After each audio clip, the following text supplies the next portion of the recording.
Chess Club.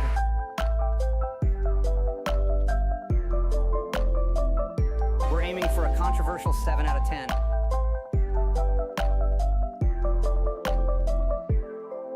"16 times the detail." That's most definitely what's up. Hello, everyone. Welcome. It's time for us to talk about games, as it were. Welcome, everybody. Hi, good to see you. Just got off of doing the Space Tomato podcast. Feeling good, feeling lively. Having talked about Star Citizen for a while, now we've got to talk about a bunch of other stuff that is going on in the world of gaming. It's going to be a good time. How are you guys? We pray to Todd yet? Every morning. Better believe it. Sure do. Tomato fan here. Just please do more podcasts with Space Tomato. It was fun to watch and listen. Will do, my friend. Yeah, I had a great time. We'll definitely be circling back. Chris Roberts, Candle when? That is a fantastic question here, Brian. That is a fantastic question. Is there like a really good picture of Chris Roberts? Like a really, really iconic picture? Oh, this is good. This is a good one. Should we do that? Yeah, I think that's the one. Open image in new tab, and then I'm going to print it. Okay. We can do this. Yeah. I think it's only right that the visionaries of space gaming get a candle, right? I think that's right. Dragon Age review Monday? No. I am not reviewing Dragon Age. I am not. Sure ain't.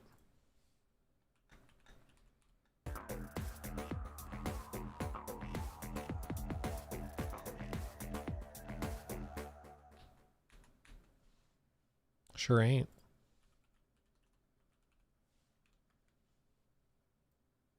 You were hoping I would? Too bad. Because I'm not.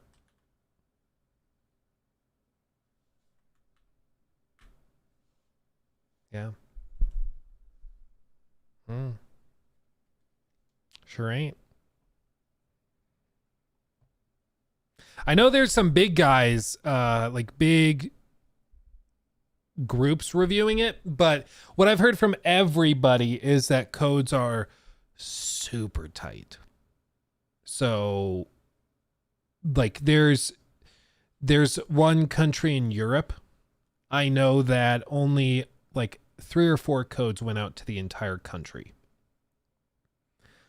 For like everybody that spoke that language, the however many millions of people, only 4 codes went out for the entire country to like a couple of groups, a couple of review sites. So yeah, it just seems like they are being very, very careful with codes.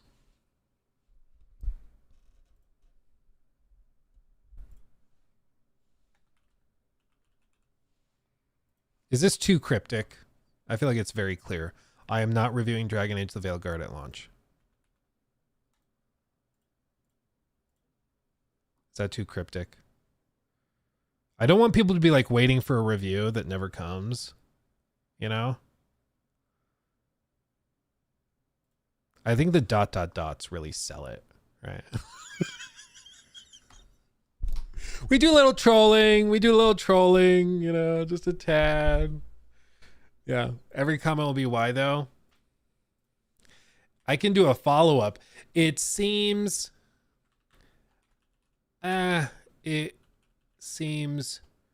review codes for the game are super limited.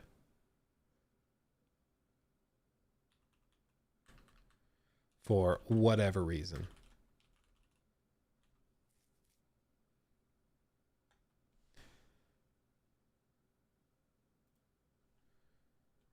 specifically review codes.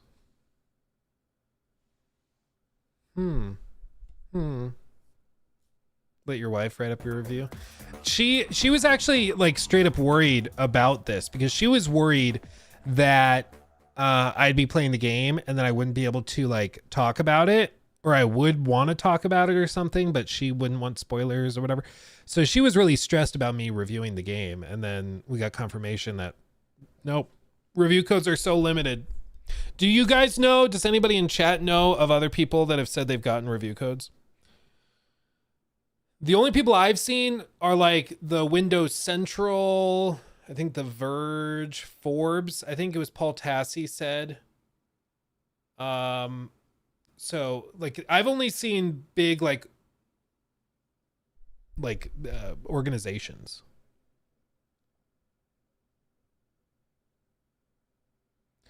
Jor did. What I think they did is I think they have a limited number of codes per country, and then they only sent out like to the top whatever in those areas. I don't know why they would do it that way, because it just seems, it must be spoilers. They must be scared of spoilers, or the game is crap. One of the two, but usually it seems like spoilers. Jor's top. Dude, bro's got connections out the ass, okay? I don't know if it's just because he lives in Amsterdam or what, but he will just casually be like, oh yeah, I'm going to the premiere of this movie. I'm like, what? I think it's because like there's a pretty tight circle of press and media companies in the Netherlands, and so he's like one of the biggest creators in the Netherlands, period. And so he's got those connections, man. Don't worry. I'll poke his brain. I'll try to figure out what he thinks of it. But did he say he was reviewing it, or is a member of his team reviewing it? Because he didn't go to the preview event. I forget the guy's name. It was his one of his employees.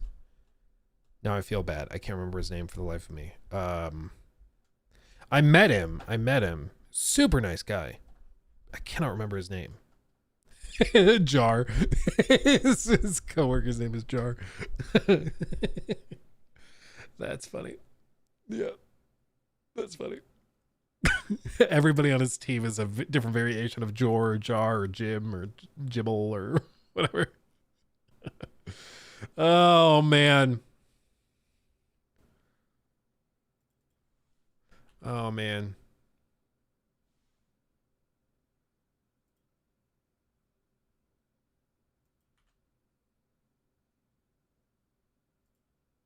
That's funny. That's funny. Okay. I'll save this as a draft, and I'll decide later if I want to save it or not, or post it or not. Because I don't want people to unfairly be like, oh, so the game is crap. Because I don't know if the game is crap. They might be limiting review codes because the game is crap. They might also be limiting them just because this is how EA tends to do stuff. I don't know. Chapter 8, thank you for that. Membership. Chapter 8 is now a member. Holla, Blake Rogers, thank you for the 10. Happy Liberty Day, Luke.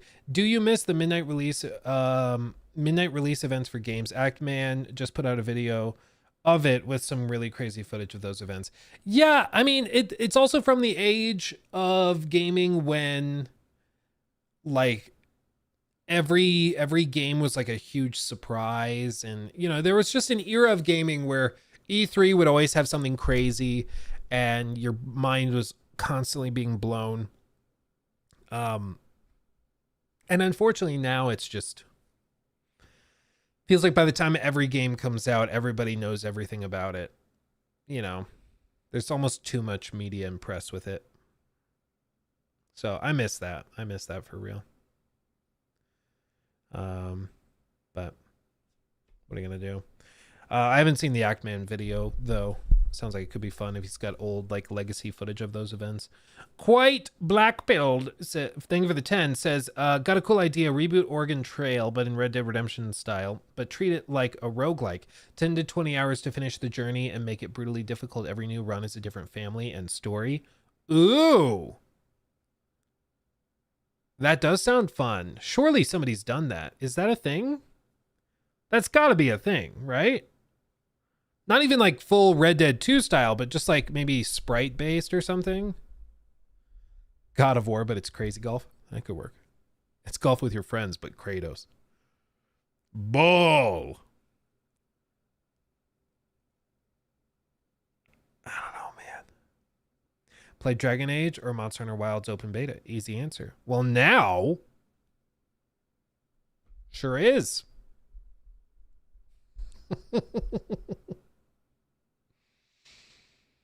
Man.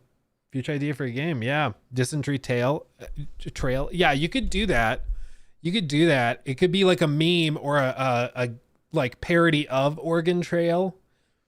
That could work. That could work. I have a card game version of Oregon Trail where it's a deck of cards and then you flip over a card after shuffling them and then that determines the new hazard you have to deal with. Rattlesnake bite or, oh, the path is blocked, you know, all these different things. So I'm sure it'd be pretty easy to convert into a game, like a video game. I wonder if it's copyrighted. It probably is, right? So you probably can't just do Oregon Trail. You'd have to do some like spiritual successor to it. Maybe. I think EA are doing the same thing Bethesda did when they set the embargo to the release date for Doom. Do something anti-consumer for a good game, and it gets questioned less with a bad game later. I mean, the thing with this is the review embargo is what, the 28th? Is that what it is? It's like Monday. So the review embargo is a few days before, I think.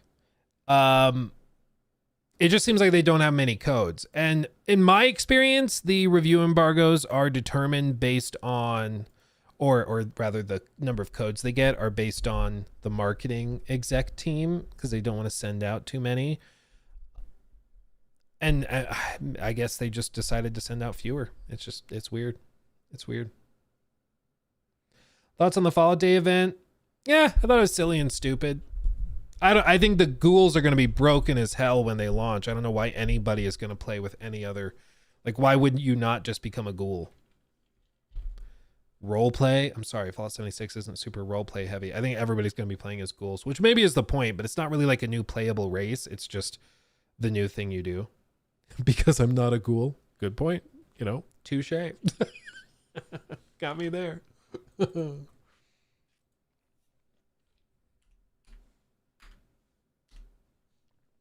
Can't argue with that. Man,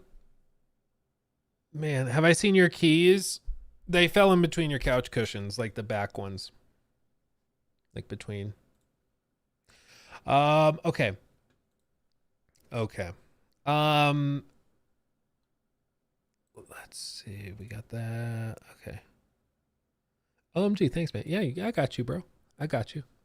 This is funny. So you guys know that Blizzard released the $90 mount for World of Warcraft. I guess we can do this. New segment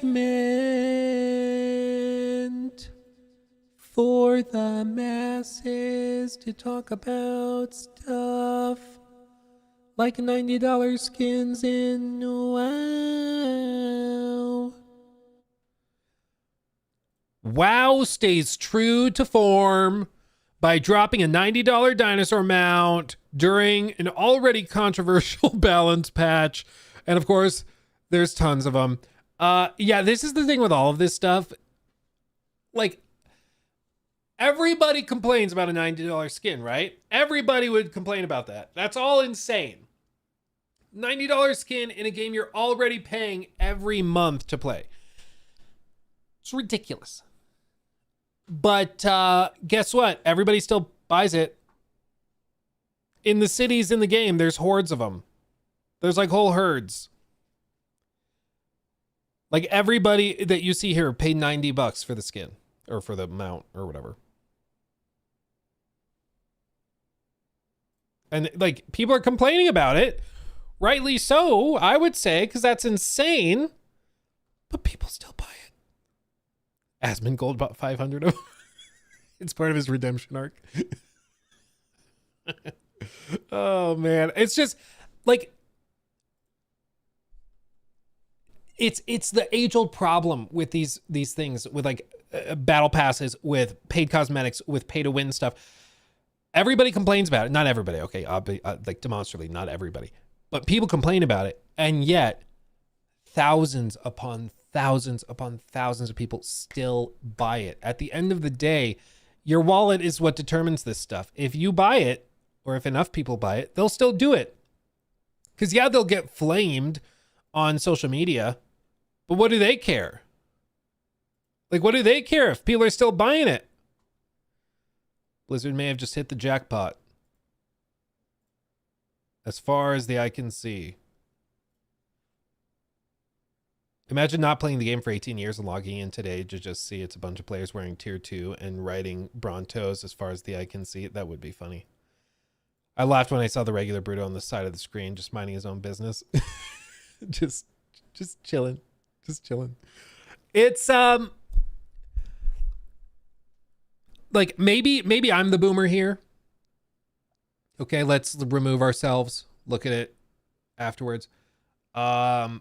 Maybe I'm the boomer, and maybe this is just the new normal.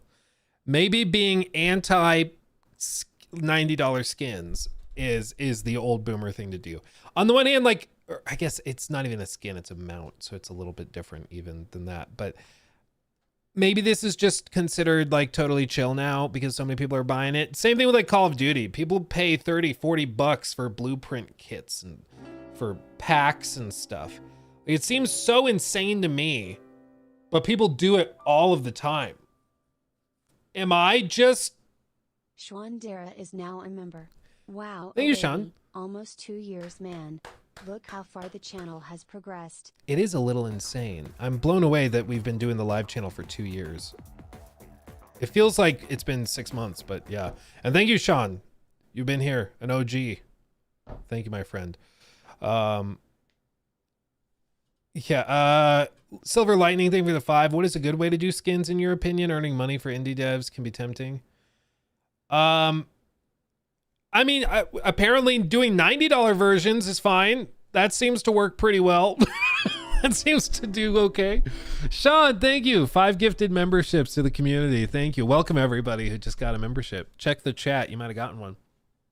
And Kadir just joined at the show off tier. That's insane. Thank you guys. Extremely generous. Thank you. By the way, everybody, just so you know before I finish this, I am filming.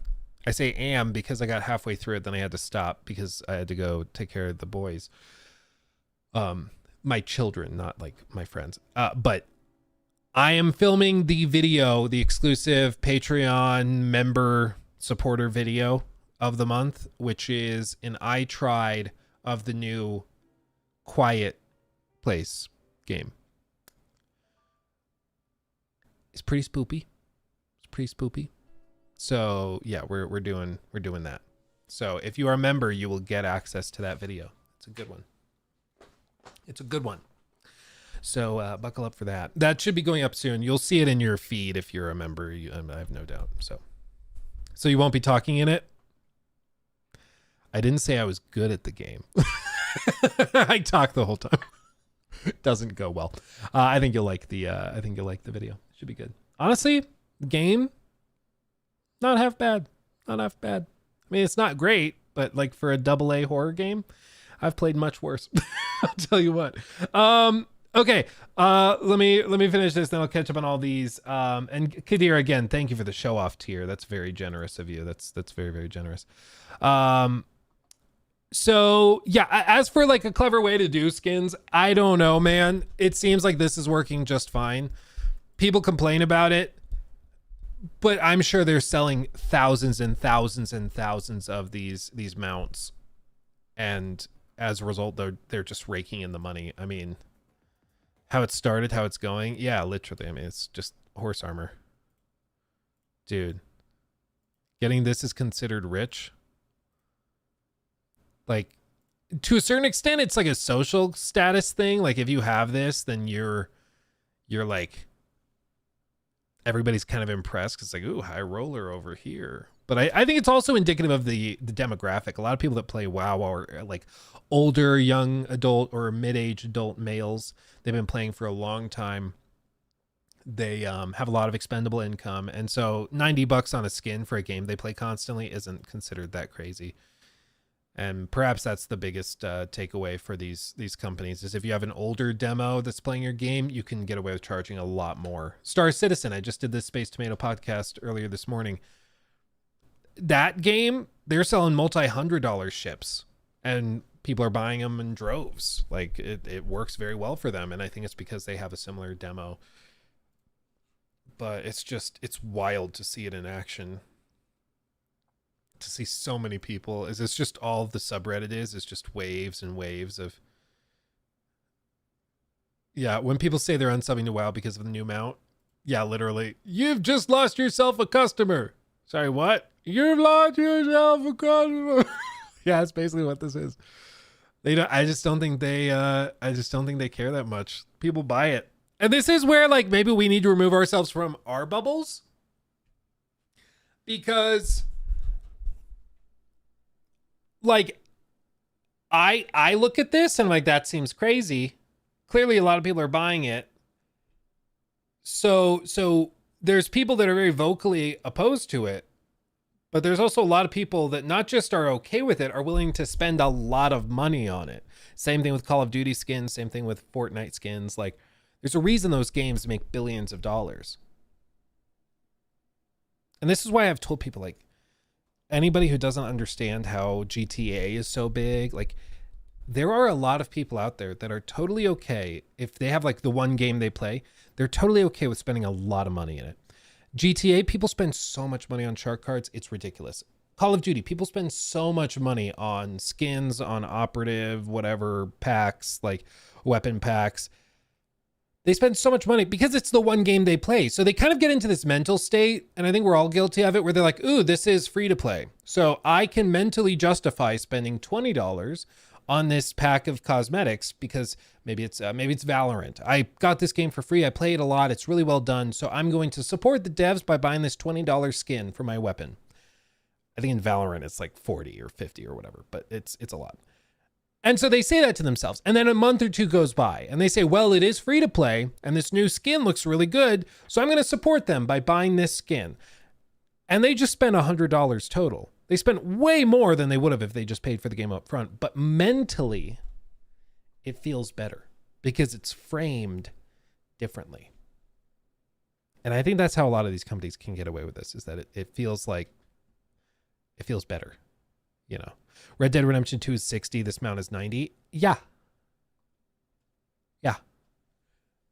Like, to me, this seems insane. But I don't know. Are any of you guys like MMO players?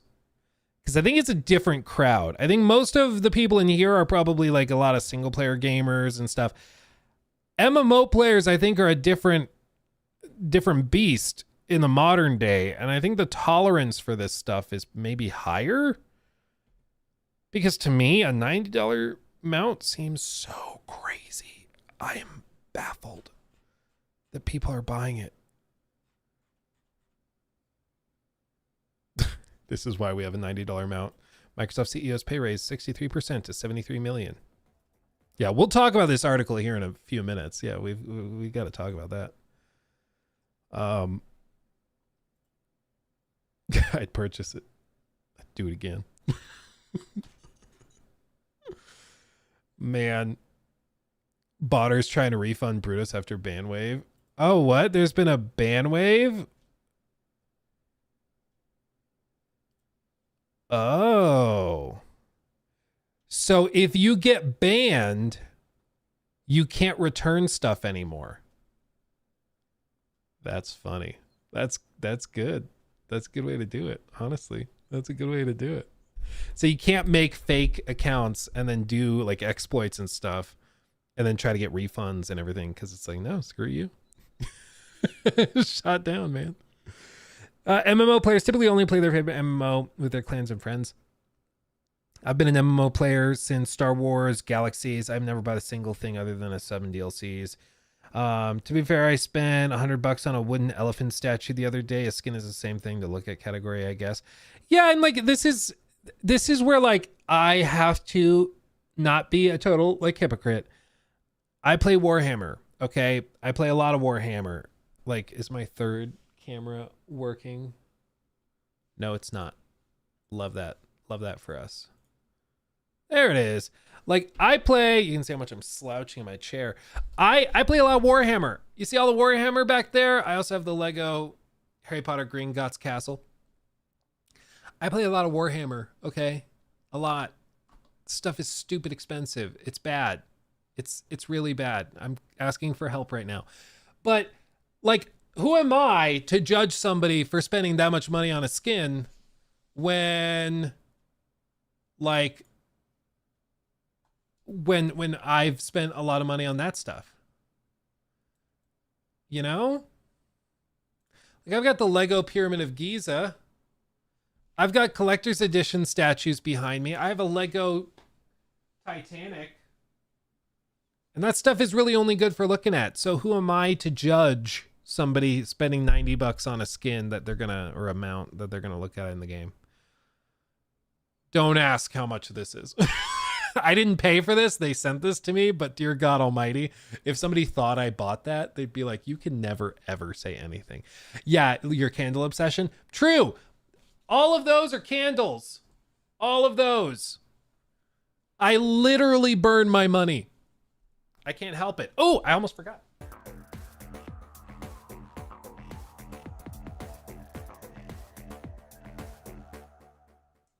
Oh no, it's all striped.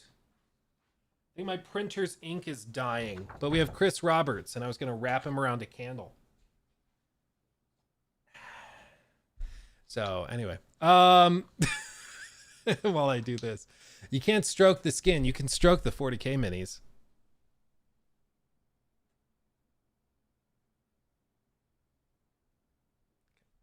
Sure can. Is this even a mini anymore? I don't think so. I don't think it technically fits into that definition. Oh, I'm sorry, Chris.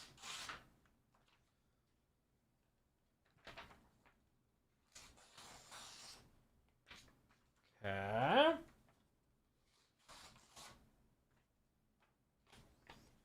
Okay.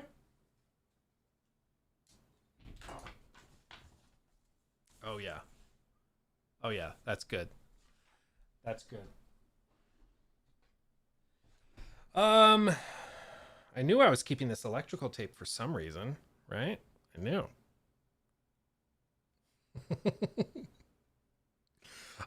Anyway, this is crazy, but again, like Blizzard, Activision in general, like they are the kings of doing this stuff that seems like it would be just an immediate death knell, and they get away with it because the community pays it. Like, but this is what's so fascinating. It's like, imagine another company like a Ubisoft doing this. Ubisoft would be like, their offices would be raided and burned down. Like, people would lose their minds. And people are certainly upset about this, but people are still buying this, you know? So to a certain extent, they just don't care. So now we have Todd, praise be, and Chris. I've always wondered what it must be like for one of these guys to come into the channel. Because I recently heard from a very reliable source that somebody showed Todd a video of mine where I had the cardboard cutout and I had the candle burning and stuff. And Todd, all he said, somebody pulled it and he apparently went, "Oh, Luke made another video?" So he knows about me apparently. And then somebody went, they were like, yeah, he just went, "What the fuck?" Like he was just blown away by it. So I know that it's funny. It trolls people. I don't know what I'd do if I found out somebody had a cardboard cutout of me, but I find it really funny. If I ever meet him, I'm going to ask him, see if that's true, because I think it'd be so funny. I'll lug in the cardboard cutout and I'll just be like, "Hey, can you sign this?" "Can you sign it, please?" Be like, "Get away from me. I'm not talking to you. I'm making a Luke Stevens candle now. Do it, Cody. Send me a picture on X. Do it. You won't. Oh, man. What does Todd smell like? Todd is spiced pumpkin. He's very good. Chris is more of a, what's the official name? Sparkling cinnamon. It's only appropriate, right? It's only right. Yeah. Sparked cinnamon. Because of the space. Should have a Miyazaki one. You're totally right. We should. And a Kojima one. What would Kojima's scent be? What would Kojima's scent be? Do I want to know? Is that a question worth asking?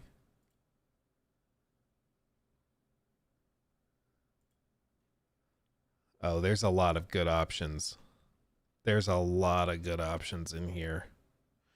Remember when he used to wear these glasses? These like 2003 Vin Diesel glasses?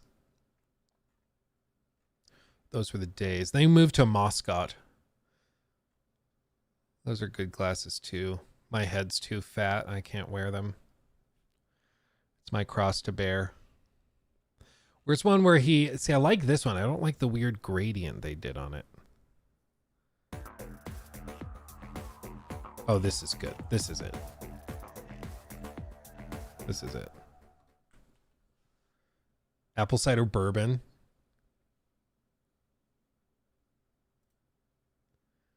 Do you think Kojima drinks? He strikes me as more of somebody that smokes like some crazy substance to get just on another planet before he writes.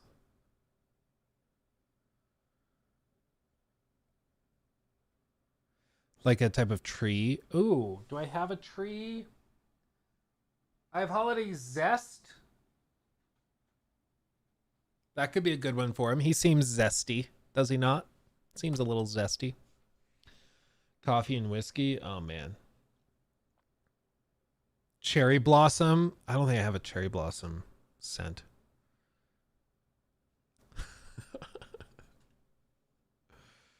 Do you have an LSD candle? That's the let me look on Yankee Candle's website. See if they got the LCD or LSD is what it is. LSD candle in yet. Oh man. Anyway, I'm sorry, Jacob. This is gonna be a nightmare to edit. You could leave in the candle bits, Jacob, because I think that's funny. Just go like fully embrace the diatribes and let the video be a little longer. But anyway, going back to all this, yeah, WoW launched a $90 dinosaur mount. People are still buying it in droves. Botters are trying to return it. It's not working, but there's just an ocean. I swear, baby, it's normally bigger than this. They nerfed his belt size. That's funny. People are still buying it in droves, and the people that are upset about it, it's going nowhere, and they're going to do it again. I would bet that there's going to be more super expensive skins and mounts and stuff launched because people will still buy it. People ask, how do they get away with this? Because people buy it. A lot of people buy it. That's just how it is. A lot of people buy it. Seems crazy to me to spend $90 on a mount, but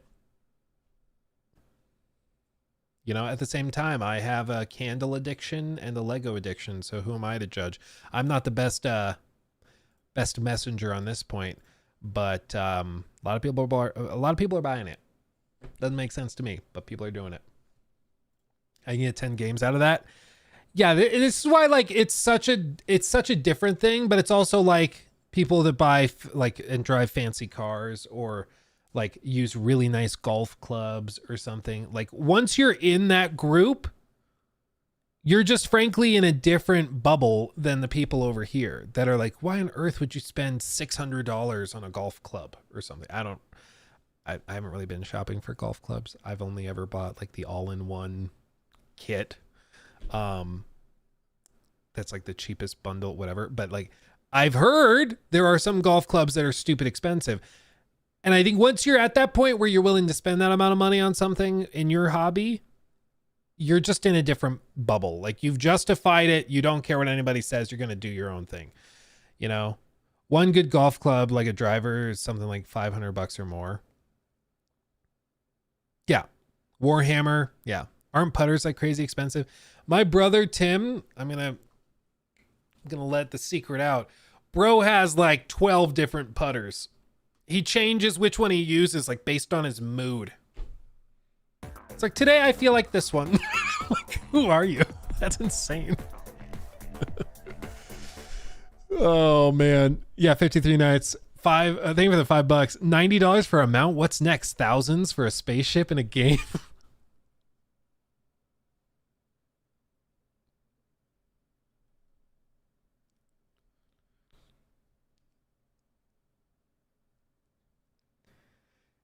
Yeah, I bet. I bet. Oh, man. Let me catch up on this.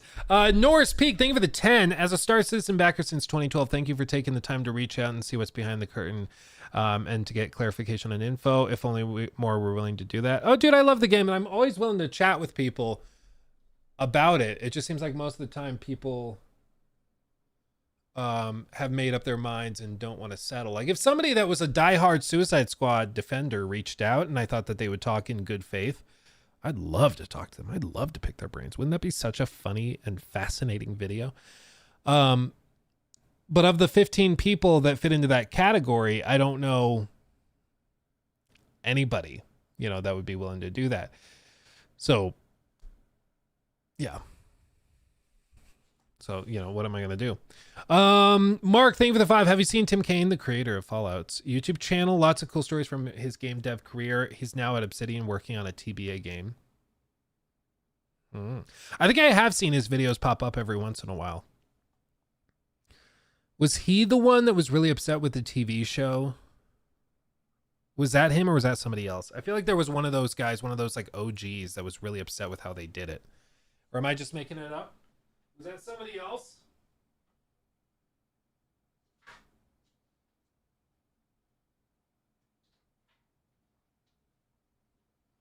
Oh, yeah. Oh, yeah. Might have made it even too small. Was it Chris Avallone? Oh, maybe that might be it. Okay. Kojima. Be with us. Protect us.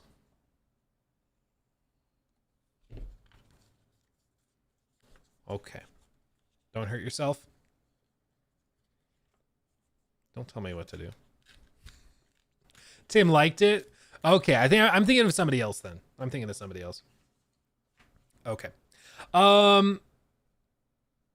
Let's see. How did the Star Citizen podcast go? Where do I go to see it? They're going to launch it here on, I think he said Monday. They streamed it live, but I think they upload it later. The full VOD or whatever. But it was a good time.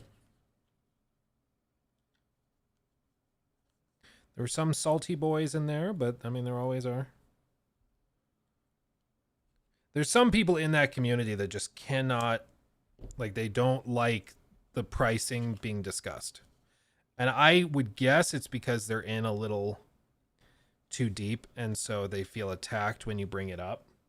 But it's like, I'm not attacking you. Should I just make this double-sided? Probably, right? That's probably the responsible thing to do. It's okay. Once you get Death Stranding 2 out, you get your own candle, Kojima. That's how it works. You gotta earn it.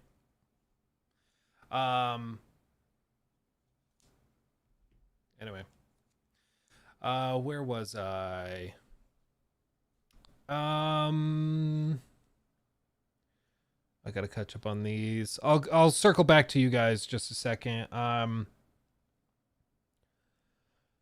Brushborn, thank you for the 5. I feel like the folks still playing WoW after all these years. This is their main hobby. That's why I drop $60 to $100 every month on Warhammer. Yeah, well, and that's the thing where it's like, if it's your main hobby and you're an adult, I have no right in telling you how to spend your money. If you want to spend your money on golf clubs, go for it. If you want to spend your money on going to the bar and drinking, and that's what your hobby is drinking, more power to you, man. Like, the only difference between that and being a sommelier is that a sommelier sounds fancier. Like, go for it. But I think where the slippery slope comes in is if that becomes like the industry standard.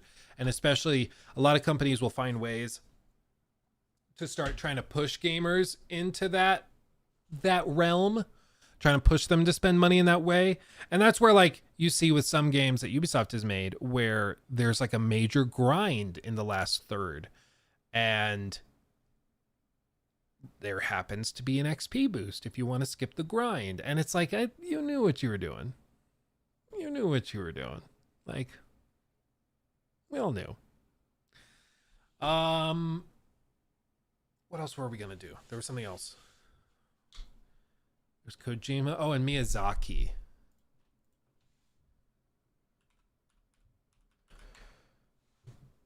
Hidetaka.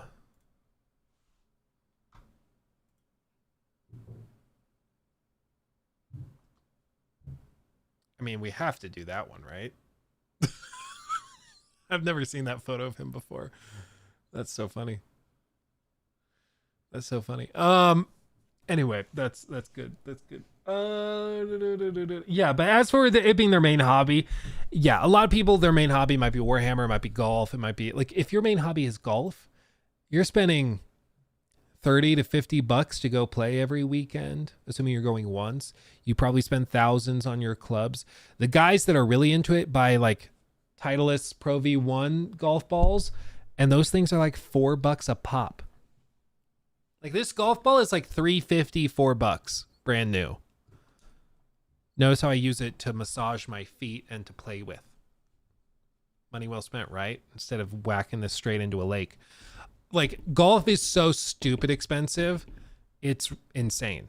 But that's why I think golf has the highest average income of their participants than any other like sport, hobby, whatever in the world.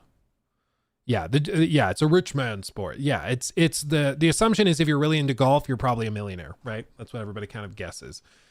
Yeah. It's a whole thing.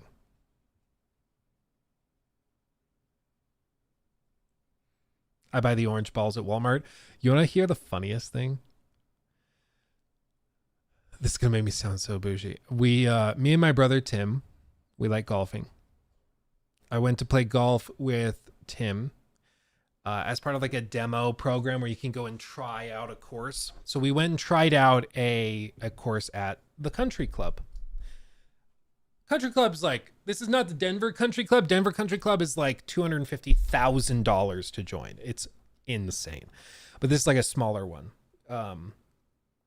But we went and we got to try the course without having to join, which if you just want to go try a fancy course, you can just say, hey, can I try the course? And they're like, sure. So you can go try it for free. And so we went and we tried it. And my brother, Timmy, he's like, yeah, there's not a lot of Costco golfers here. I paused. I was like, what do you mean Costco golfers? I hadn't heard that before. It's like, oh, you know the guys that go and they buy the buckets of Kirkland golf balls and they will just throw out like 5 or 10 of them and do all their drives, and whichever one is best is the one they keep, and they just leave the other balls out in the course. They just don't bother picking them up because they're so cheap. Like, who cares? And I was like,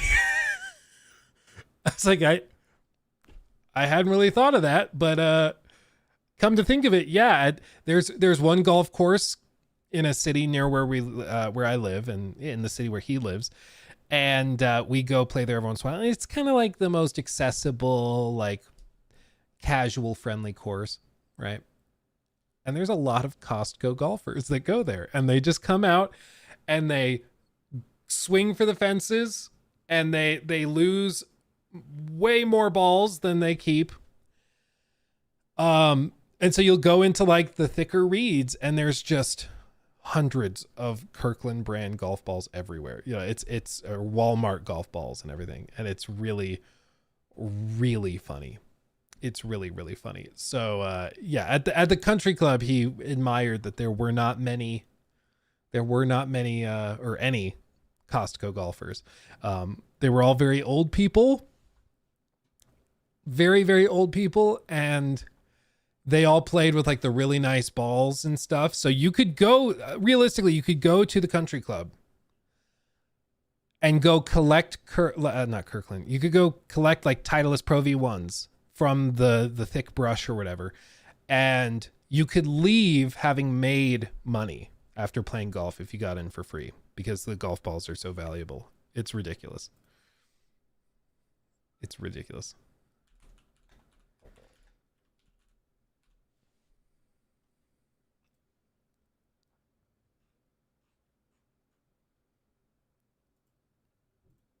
See, I was hoping I could find the video I saw earlier of the old lady swinging the golf club, because I saw one that was like, how are you alive? I mean, here are some. Here's one. Oh, no, over here. Bro's gonna throw out his back. Hold on, what was that one? Oh, yep. Ate it.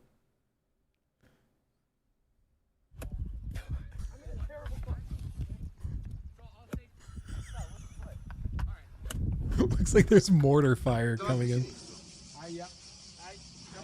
Oh no, already. I can tell just by how he's holding it. Using a driver, laying. Oh no. Using a driver when it's laying flat on the grass. Oh, that's an expensive mistake. Oh no. Oh, bro's not going to be walking right for a week. Oh no.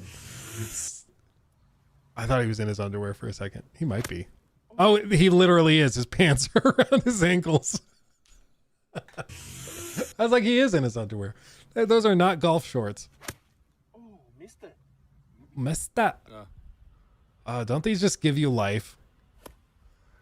Bro.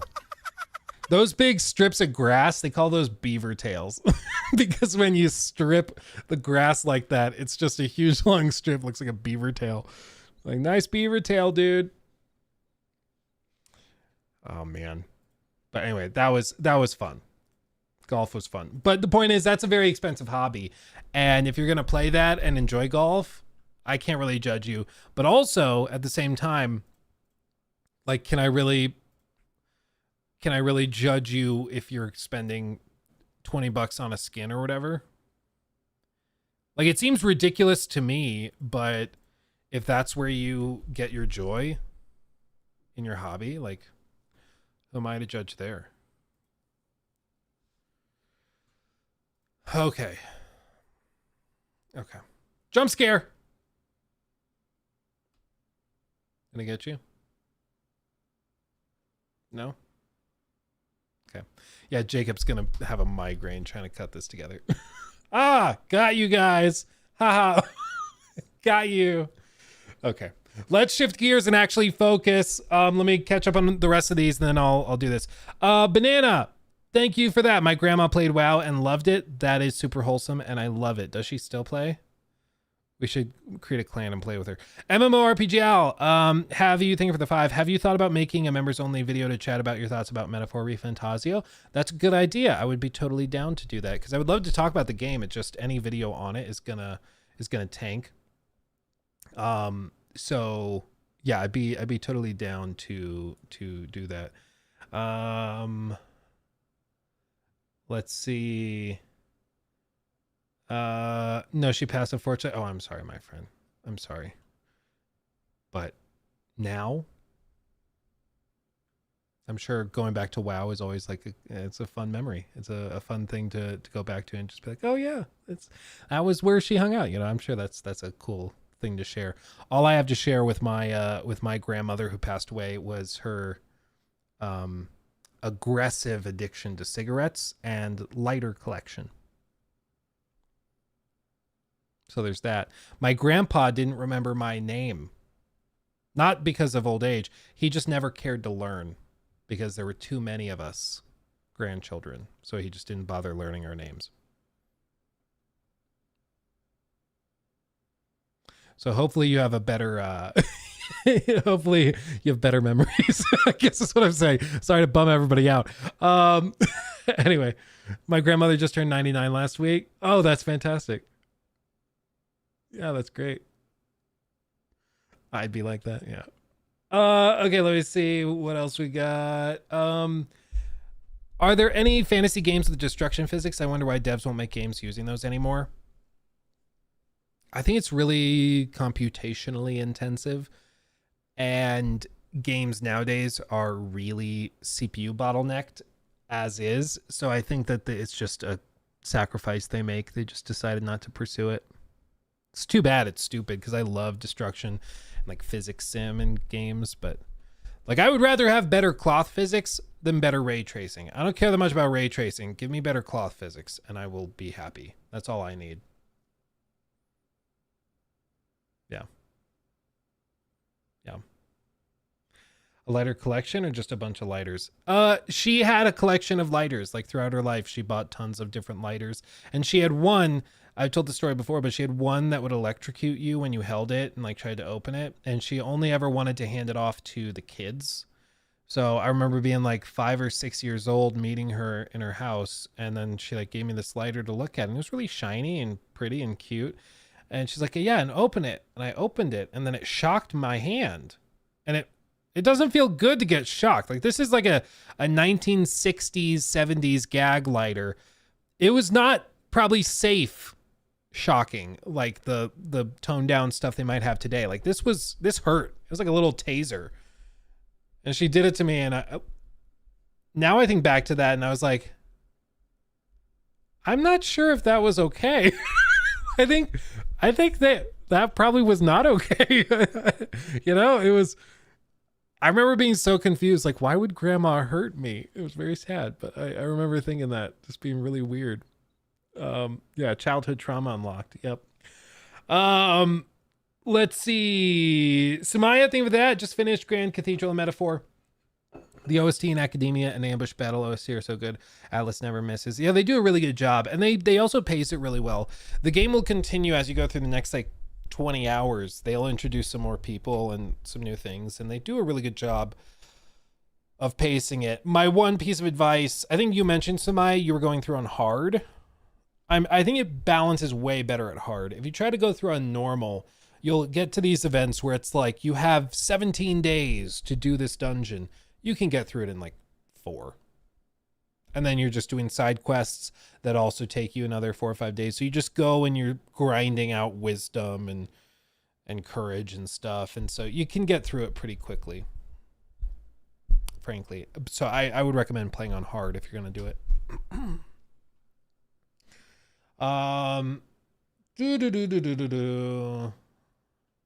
Okay.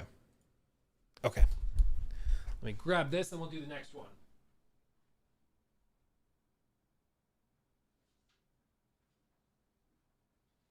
Okay. Okay. Oh, he's looking a little blue. We're going to talk about this. News about... Okay, fam, we're going to talk about the Black Ops 6 thing, and then also what was announced with Satya Nadella with his compensation package, because his package has indeed been compensated, and oh baby, is it girthy. So we're going to talk about that while I affix Hidetaka Miyazaki into a candle so he can burn like the star that he is, as it were. So some reports from some analysts have come out about Black Ops 6, because if you've not noticed, there's a lot riding on it. It's kind of like a big deal for them. The marketing budget for this has been on the level of like Marvel movies. They have poured so much into it. They really are counting on this popping off. And one of the ways they're counting on it popping off is from the perspective of Game Pass subscriptions. They really need this to blow up and to do really, really well. And that's because it represents, of course, a massive financial investment for them, but also because the whole philosophy with the acquisition of Activision Blizzard is being kind of challenged here. This is like the first time it'll be put to the test. And I'm looking at it very excitedly because I'm also really curious how this works out. Like, does this actually lead to new signups for Game Pass? Does this actually convert? And that's kind of what's in question right now. The analysts are, as you can see from the just headline, Black Ops 6 could bring 4 million Game Pass subs, but lose 6 million in game sales. So it could lead to those new memberships, but it might also not. Jez, where was it? There was one article. Let me see if I can find it. I had the tab open. Boop, boop, boop, boop. Yeah, Christopher Dring from gamesindustry.biz. They talked about this as well. They estimated it'll attract between 2.5 and 4 million new Game Pass subs, but they surveyed IGN readers with 60 to 70% of Call of Duty players saying that they will play the game via Game Pass. And if that's true, that's also crazy. Like if they're saying 70% of those Call of Duty players are going to play through Game Pass, therefore requiring a Game Pass sub, that's pretty significant because those people are like kind of diehard. They're not canceling their Game Pass subscription. And this is what Microsoft has been counting on. If they can get you to sign up for Game Pass once for a game that you play a lot of for long periods of time, there is a huge cost to leaving that. Now, having the Battle.net subscription certainly, or membership certainly helps because then your progress can transfer. But their whole goal is to get you in and then make it really hard to get out. It's what Apple does with their phones. It's what they're doing here with their memberships. It's what Netflix does, where they get you connected to a TV show that then will take a few years to fully come out. So you're invested. You don't want to cancel your membership and lose access to it. It's what all these subscription services are built around, is getting you to sign up and getting you to stay, and getting you to the point where you can't justify eliminating that cost.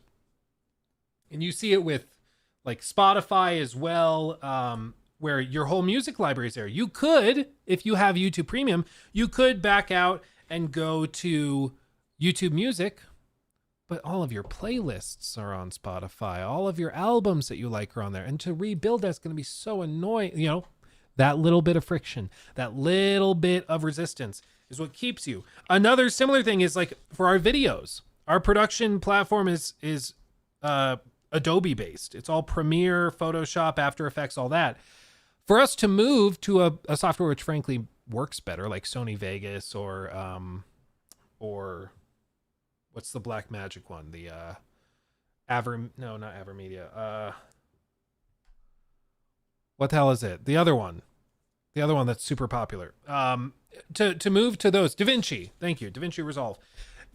We would love to move to that, but all of our assets are tied up in there, and then for like Jacob to have to relearn it would be a nightmare too, and because he's very good at Premiere, and moving from Premiere to another software is just a headache, you know. So we'd have to spend a week or two learning the new software, and our production would probably drop a bit.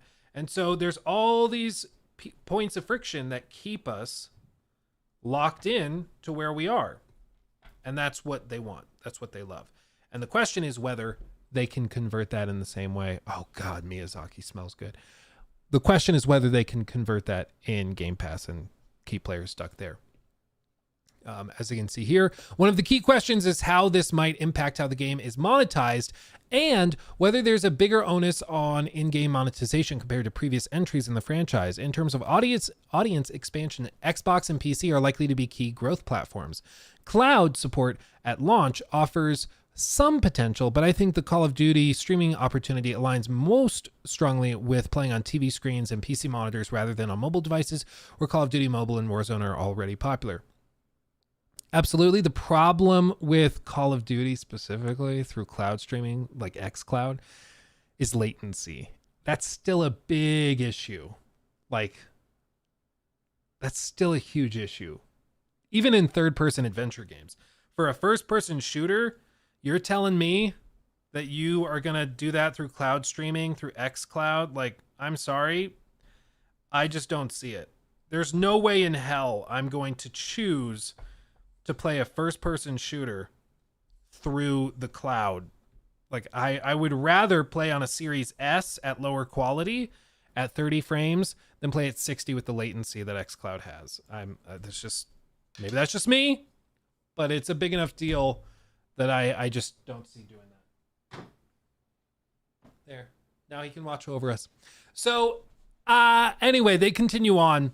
Newzoo market analyst Brett Hunt also believes that Black Ops 6 will attract a stronger audience this year, certainly compared with last year's Modern Warfare 3. However, that's not just because of its inclusion in Game Pass. Quote, Black Ops has always been well received, and with a mutually exclusive campaign from Modern Warfare, new movement system in multiplayer, and the return of round-based zombies, this should result in numbers much closer to that of Modern Warfare 2 than 3.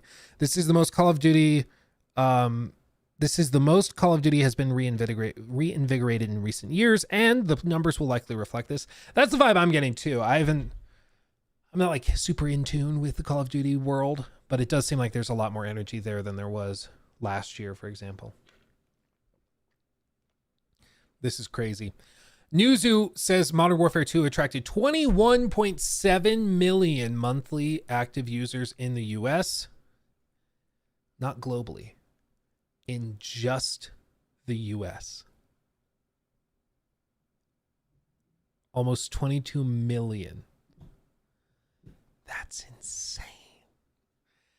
Compared to just 12 million for Modern Warfare 3. One key discussion point is around the impact of Call of Duty Black Ops 6 will have on PlayStation. For the past generation, Sony has had content and marketing exclusivity agreement with Activision over Call of Duty, which has now ended. Game Pass is also unavailable on PS5, so could result in some audience shift from PlayStation towards Xbox? ? I kind of doubt it, but never underestimate the power of an exclusive. Call of Duty is a big one. Those who own both Xbox and PlayStation consoles may be swayed to play the game on Microsoft's Surface or Microsoft's devices, but cross-platform play and multi-platform accounts mean this is not necessarily a permanent decision. For me, it's the multi-platform accounts. That's the big thing. If you can get people to sign up for Game Pass and play there, that's a huge get, but being able to just pivot off and go play on PC, or to cancel your Game Pass subscription to go and play the game through the Battle.net launcher on PC, like that alleviates a lot of friction and allows people to move across. But I also think that keeps people from getting locked in, you know. Piers Harding Rolls from Ampere says, I'm not convinced that the long-term audience on PlayStation will be significantly disrupted, although Sony will potentially have its storefront share of premium sales undermined to an extent. Yeah. I think they're pissy about it. They're upset about it, but what are you going to do? PlayStation's still going to make a lot of money off of it. Let's be honest. They're taking 30% of every copy. This is what they say, though. This is the key. Nobody knows what Microsoft's expectations are for Game Pass growth past launch, but if Black Ops 6 does not meet targets, things can become very grim very quickly. I also wonder if Black Ops 6 will be able to retain subscribers in the long run, or if numbers will drop sharply again early next year after the initial hype runs out. This is what kind of amazes me, is that Microsoft's whole plan has been this bet. People say it even verbally. They go, Microsoft's bet on Call of Duty with Game Pass is hefty. It seems crazy to me that they would spend $70 billion on a bet. That's crazy. Now, granted, it's not a total bet. There's a lot of informed data backing it up. They also are gaining all these assets, the IP that are worth billions. Like, there's other pieces to it, but Call of Duty being exclusive to Game Pass has been a huge thing. And that was a huge element of the acquisition. And they straight up like are not sure how it's going to go. So based on how this goes, I think you could see a total shift in how Game Pass is set up. Like you might see them just move to like really high monthly fees, and then maybe they do huge bundles for long periods of time to try and get people to buy everything up front. I think right now, I don't think you can buy 6-month plans or 12-month plans, right? Or did they add them back in? Is there a 12-month? Game Pass Core does it. Join now. What's the pricing like? $20 a month. That's gonna make me try to sign in. I just want to see what the long-term plans are like, because they want to get you in. They want you to be locked in for a long time. Black Ops 6, Indiana Jones, EA Plays included. Continues automatically. Yeah. The way Xbox conducts business, I am just waiting for them to go. OMG, COD didn't sell 10 meters copies. How could they happen? 10 meters copies. Yeah. That's kind of what I'm braced for as well.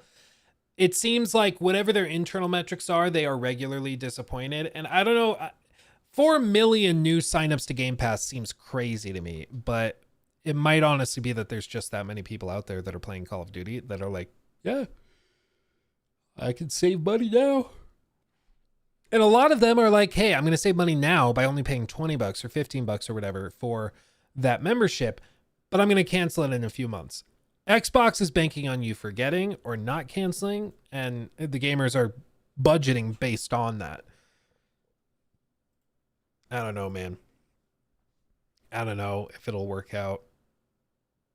It's just about setting up the standard and then getting people like used to it.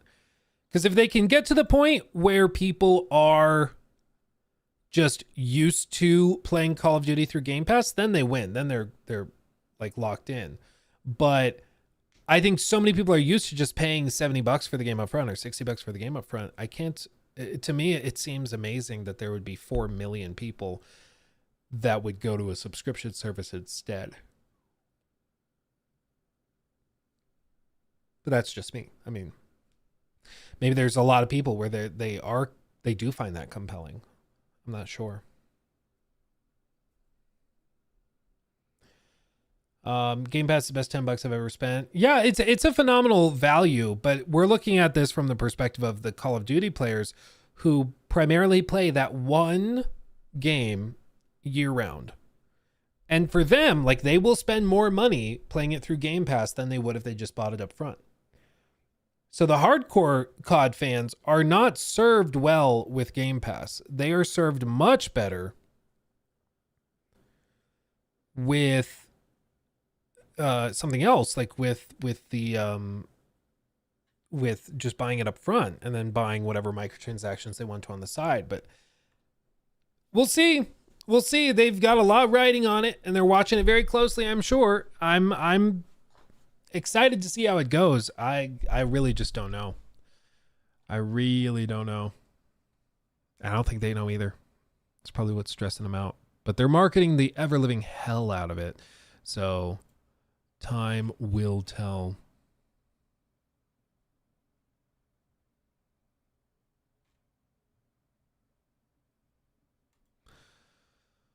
Oh man, yeah. Close that down. Oh, but we have to do this. Let's tack this on to that same one, Jacob.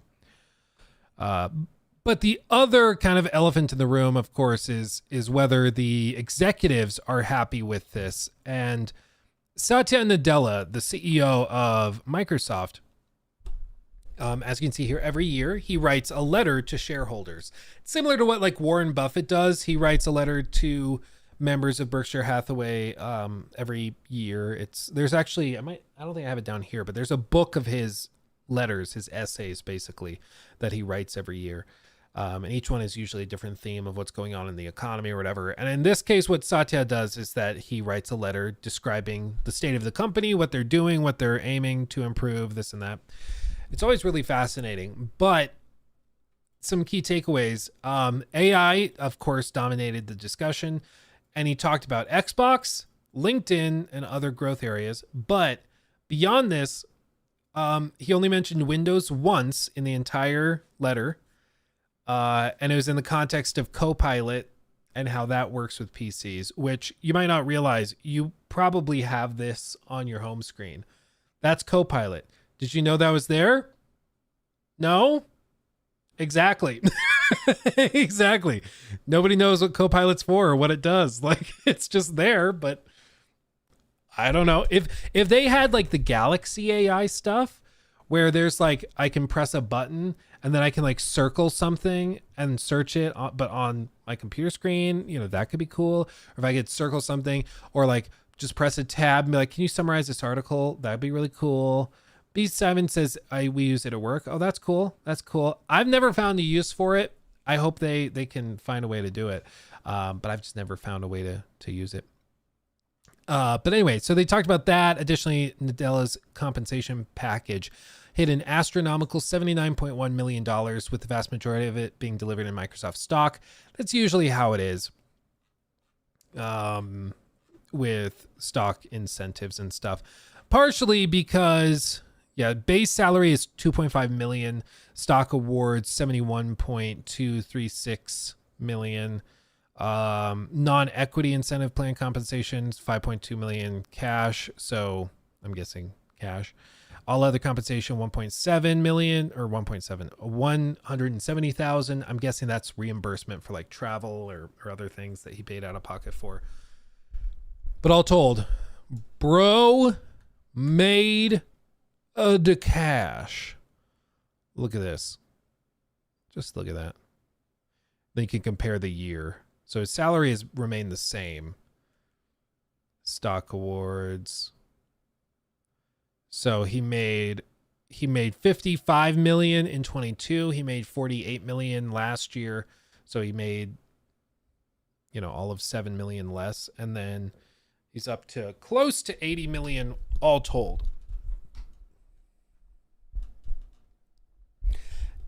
To be fair, he is running a $3 trillion company.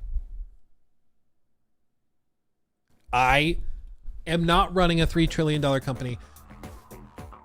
So I can understand at least why I'm not in this bracket. But this is a lot of cash money. There's a lot of cash money. And this doesn't factor in also the other investments he's made, the other stuff that he's bought into too. Like, this is stock awards, so this is based on the value of the stock today. Remember, these guys are not selling this stock day one. They're not liquedating. Liquefy is a better word for it. So it might be worth $71 million today. It's probably worth 80 by the end of the year. Probably 90 to 100 by the end of next year. Like, these packages are massive. Giggity. Amy Hood is making about 26 million. Judson, he's making 23 million. Bradford's making 23 million. Chris is making 12 million. Dude, in a year, dude. Chris is the only one that got a bonus though. I'm guessing that was 2022.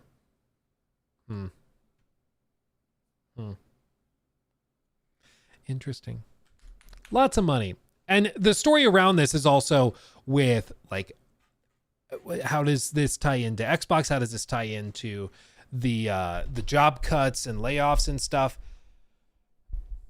Satya is compensated based on the performance of Microsoft. That's what judges determines his payout. If Microsoft as a company, as a business is doing well, he makes more money. Microsoft as a business had too many employees, had whatever they call it, redundancies, and so they laid people off. Therefore, the company is doing better, so he gets a bigger paycheck. Yes, he laid off many, many people to get there.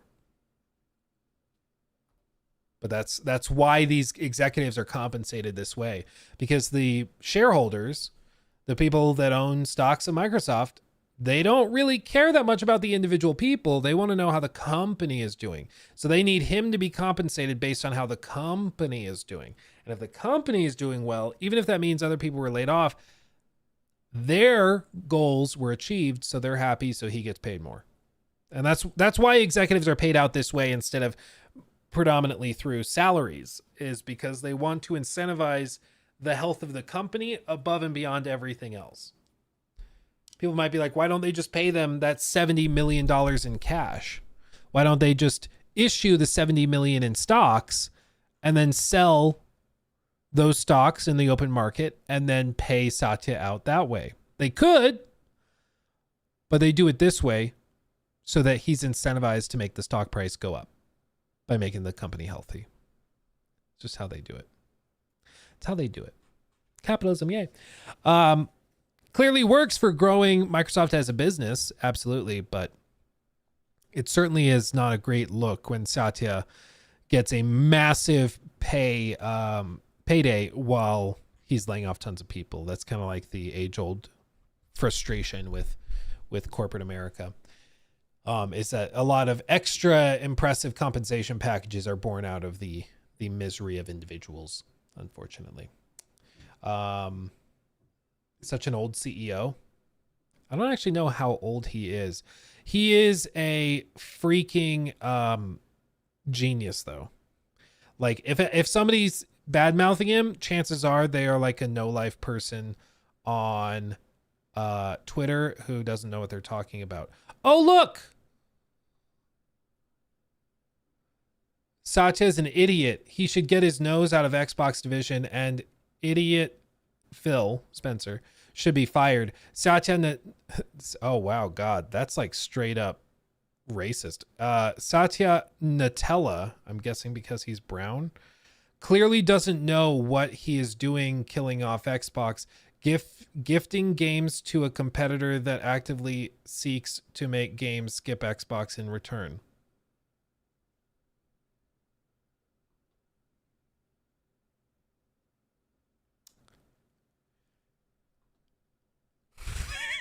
It reminds me of the old saying, I've never met a hater doing better than me. Like, do you think Queen Beelzebub is doing better than Satya Nadella? I don't think he cares too much, my friend. I don't think he cares too much. Oh man, Trent. Yeah, I've been like this close to just deleting my X account many times and just having like just being out of it because it's just there's so much brain rot involved with it. Yeah, anyway, this is insanity. But one of the main takeaways from this is that Satya continues to push the idea that Microsoft will take Xbox into a broader software distribution platform.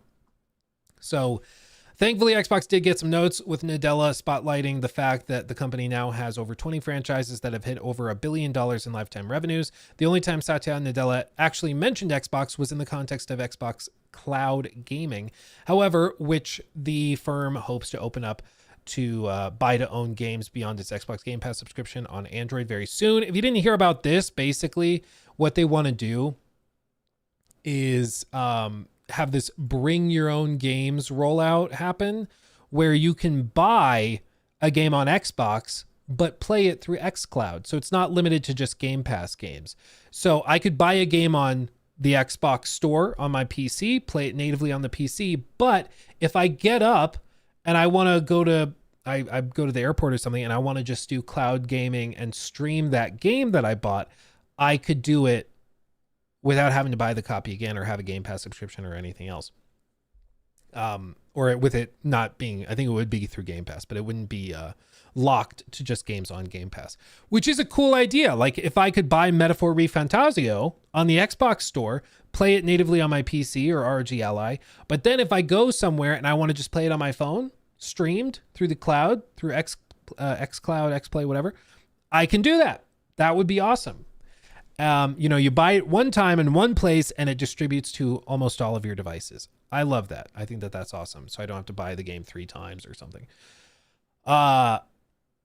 That's the other big push they are going for, which I do think is a competitive advantage. If they could get that working, I think that's a big deal, because I might be incentivized for some of those games that I'm going to be playing for 70, 80, 90 hours. I might be incentivized to buy it through the Xbox store if it means I could play it on the go through cloud gaming. That for me is a huge incentive, to not have to lug around an ROG Ally or something like that. If I could just bring my phone to continue playing Metaphor while I go on a business trip or something like that. That's a big deal. I think that's a great value add. So he talked about all this stuff.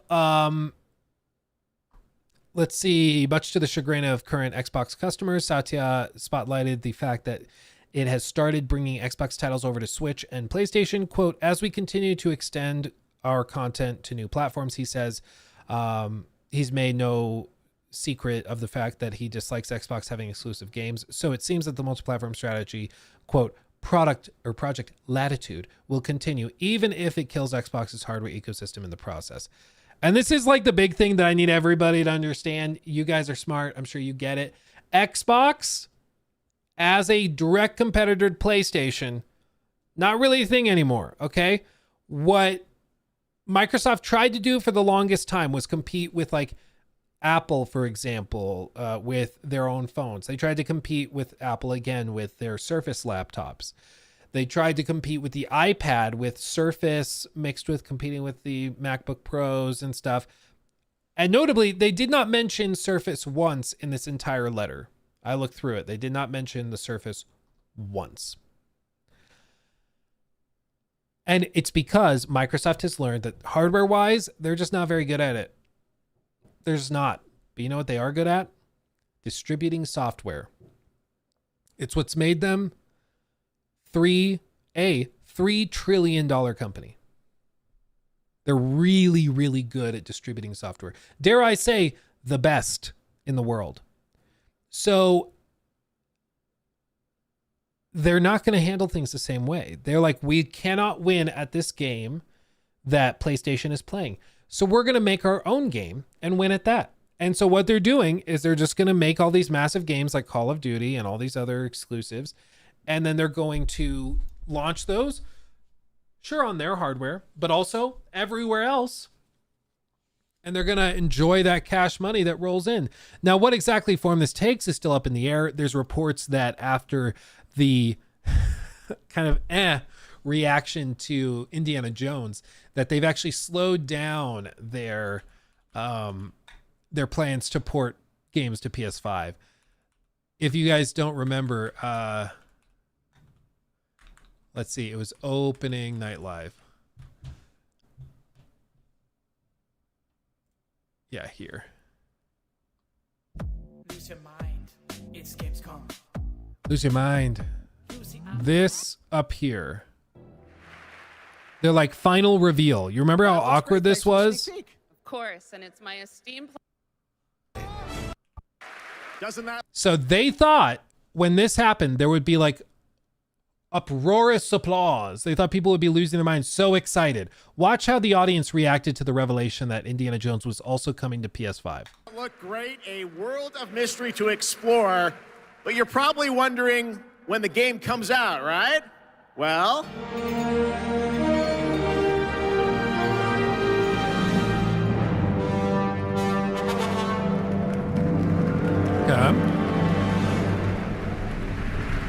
there you have it.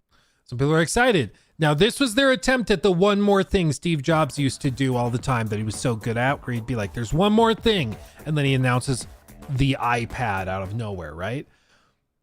Watch how they react to this. Okay, this was supposed to be a big moment where they get like a standing ovation. Have it. Indiana Jones and the Great Circle is coming out this December for Xbox Game Pass and PC. But there is one more thing that Machine Games and Bethesda wanted to share with you about Indiana Jones and the Great Circle.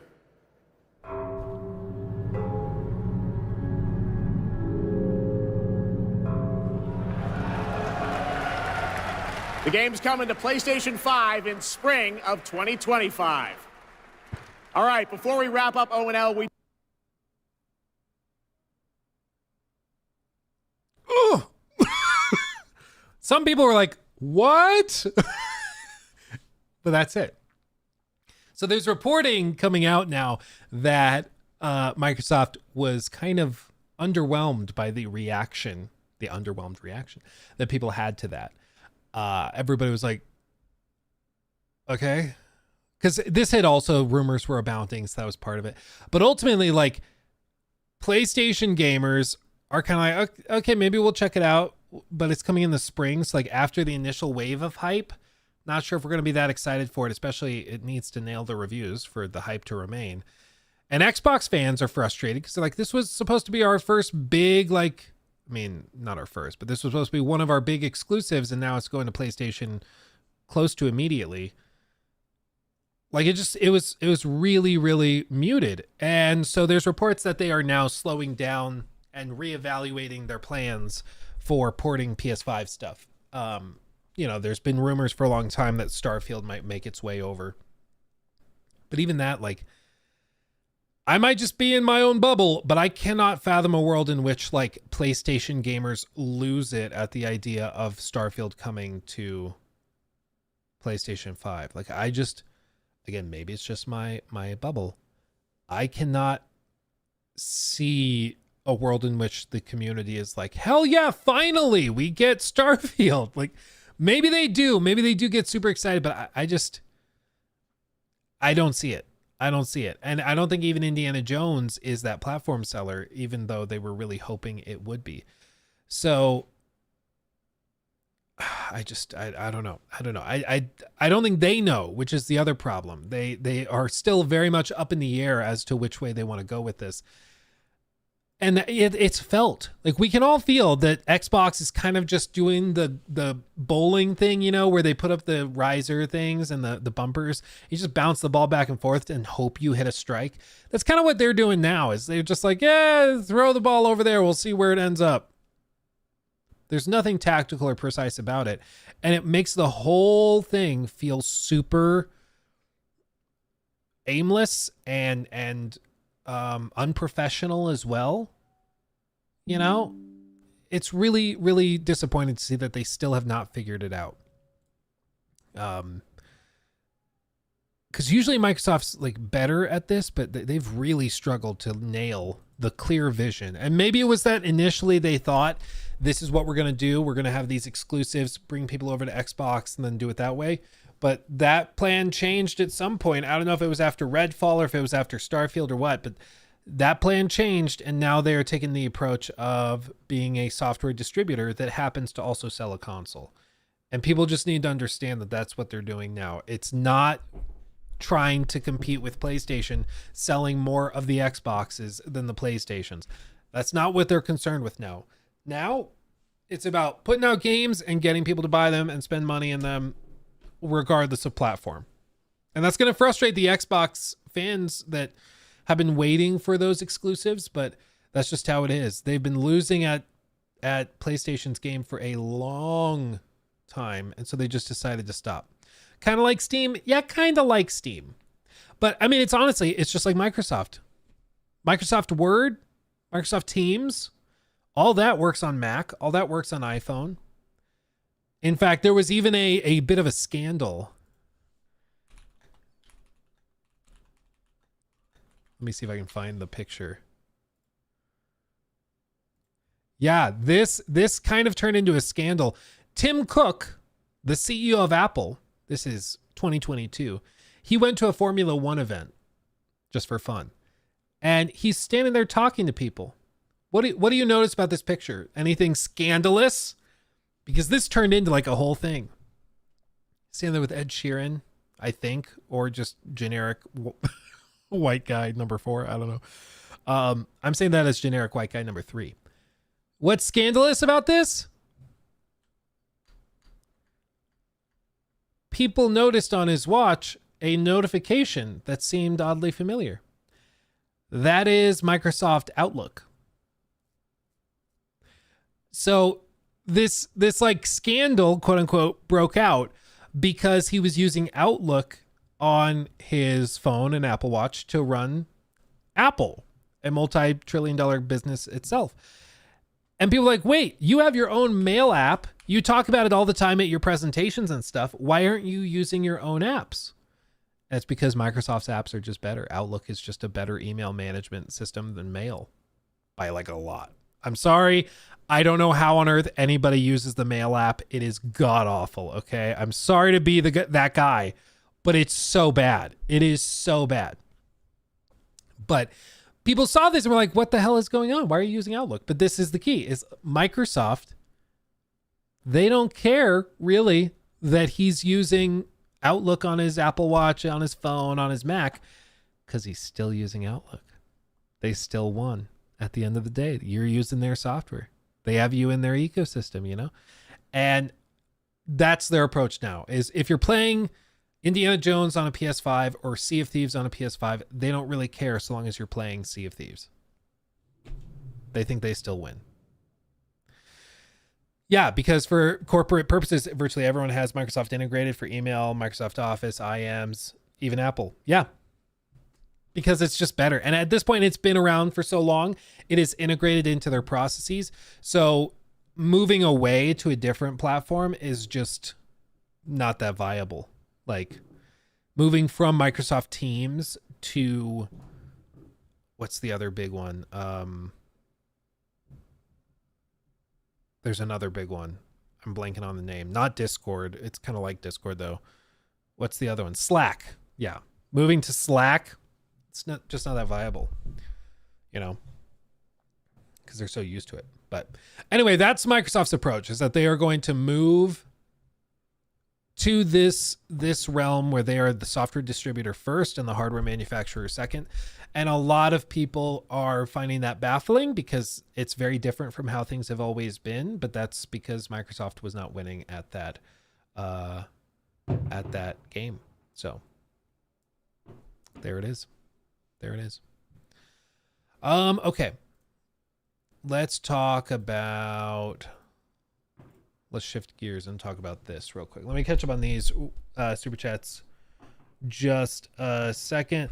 Nissan, thank you for the vibe. Microsoft didn't buy game sales or Game Pass subscribers. Those are a bonus. They bought annual microtransactions. Look up the numbers. It's crazy. Yeah, and the two things that at least Phil said were like the primary reasons for the Activision acquisition were King, because Activision Blizzard King, right? It's the mobile part that they apparently found particularly viable because they didn't have a big stake in mobile gaming until they bought King. And so now they own Candy Crush. They own all of that stuff. So that was apparently a big piece of it. And the other piece of it was the potential for Call of Duty through xCloud. That's what the UK regulators were really pissed about. They didn't care about buying a big publisher. They cared that Microsoft was going to have such an outsized influence on cloud gaming, which is why, funnily enough, in the UK, guess who owns the right to Call of Duty cloud streaming? Ubisoft. They had to sell it off. Yeah, Trent knows. I've rambled about this before, but they had to sell it off as part of the deal to get it through with regulators. So they see cloud gaming and they see mobile gaming as the bigger gets. And as part of that certainly comes the microtransactions. Yeah. Are you going to, yeah, that's what I just said that, Leo. Yeah. Or it's not UK only. I think it was UK and then a couple of areas in the EU. I'm not sure if it's all of the EU though, but I think it was primarily the UK regulators, but maybe it is the, like more guys from Belgium forced them to do it outside there too. But I thought they specifically sold off the UK rights. But please correct me if I'm wrong, Leo. You need a Dorito Pope? Do I? I do. I totally do. Maybe we make it the flip side of this so I can turn it around and it's the Dorito Pope. I could do that. I could totally do that. Let's see. CMA demanded it worldwide. Yeah, but I don't think they got it worldwide. Did they? Activision.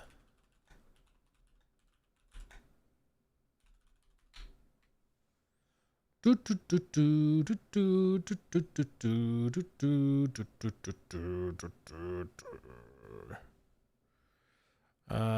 Verge.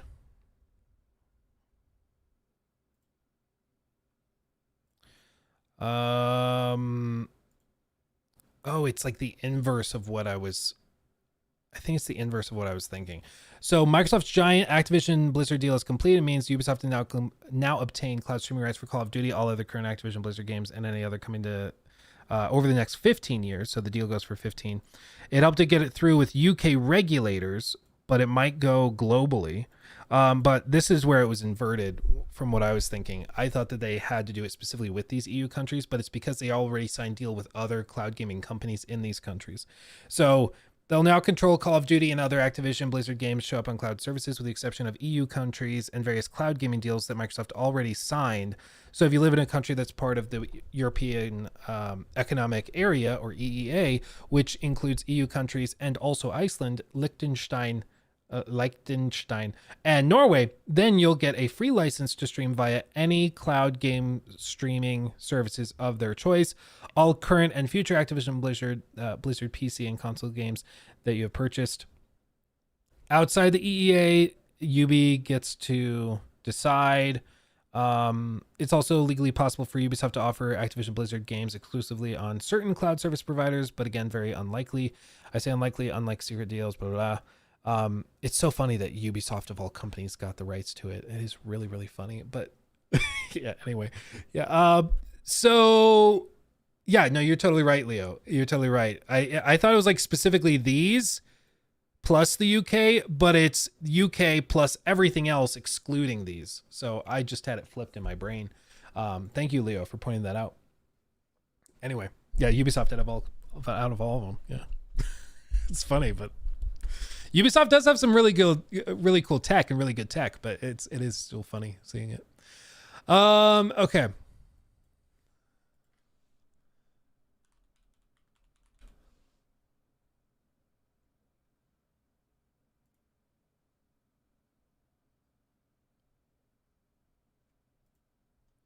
Let's see. Wolfart did not get a review code either.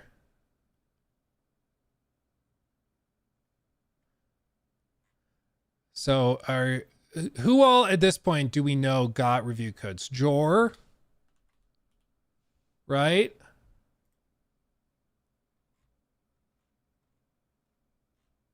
Somebody's saying Jor said that he got a review code. I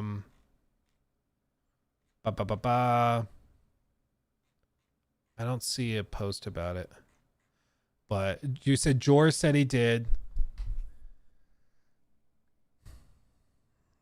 Kayla, I'm not sure who that is. Mortismal.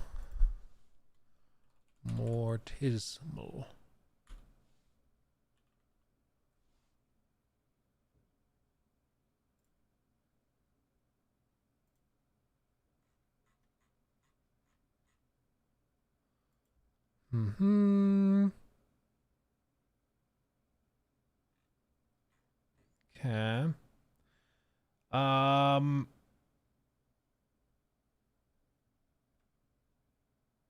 Anybody else? I don't think so. Andy Pants did? Andy did. No way, Andy Pants. Okay. I was thinking Andy Reloads when I read Andy Pants, and then I typed in Andy Pant, and I saw the profile picture. I was like, oh, wait, no. You got me. Okay. I was like, Andy Reloads? Really? He doesn't normally cover this kind of thing. And then I looked at it and I was like, okay. I was like, he better not have. I'll tell you what. Yeah. Jimmy, I have a review code, but I gave it to someone I just like. I have a review code, but she goes to another school. So I guess we can lead into this real quick. Where is it?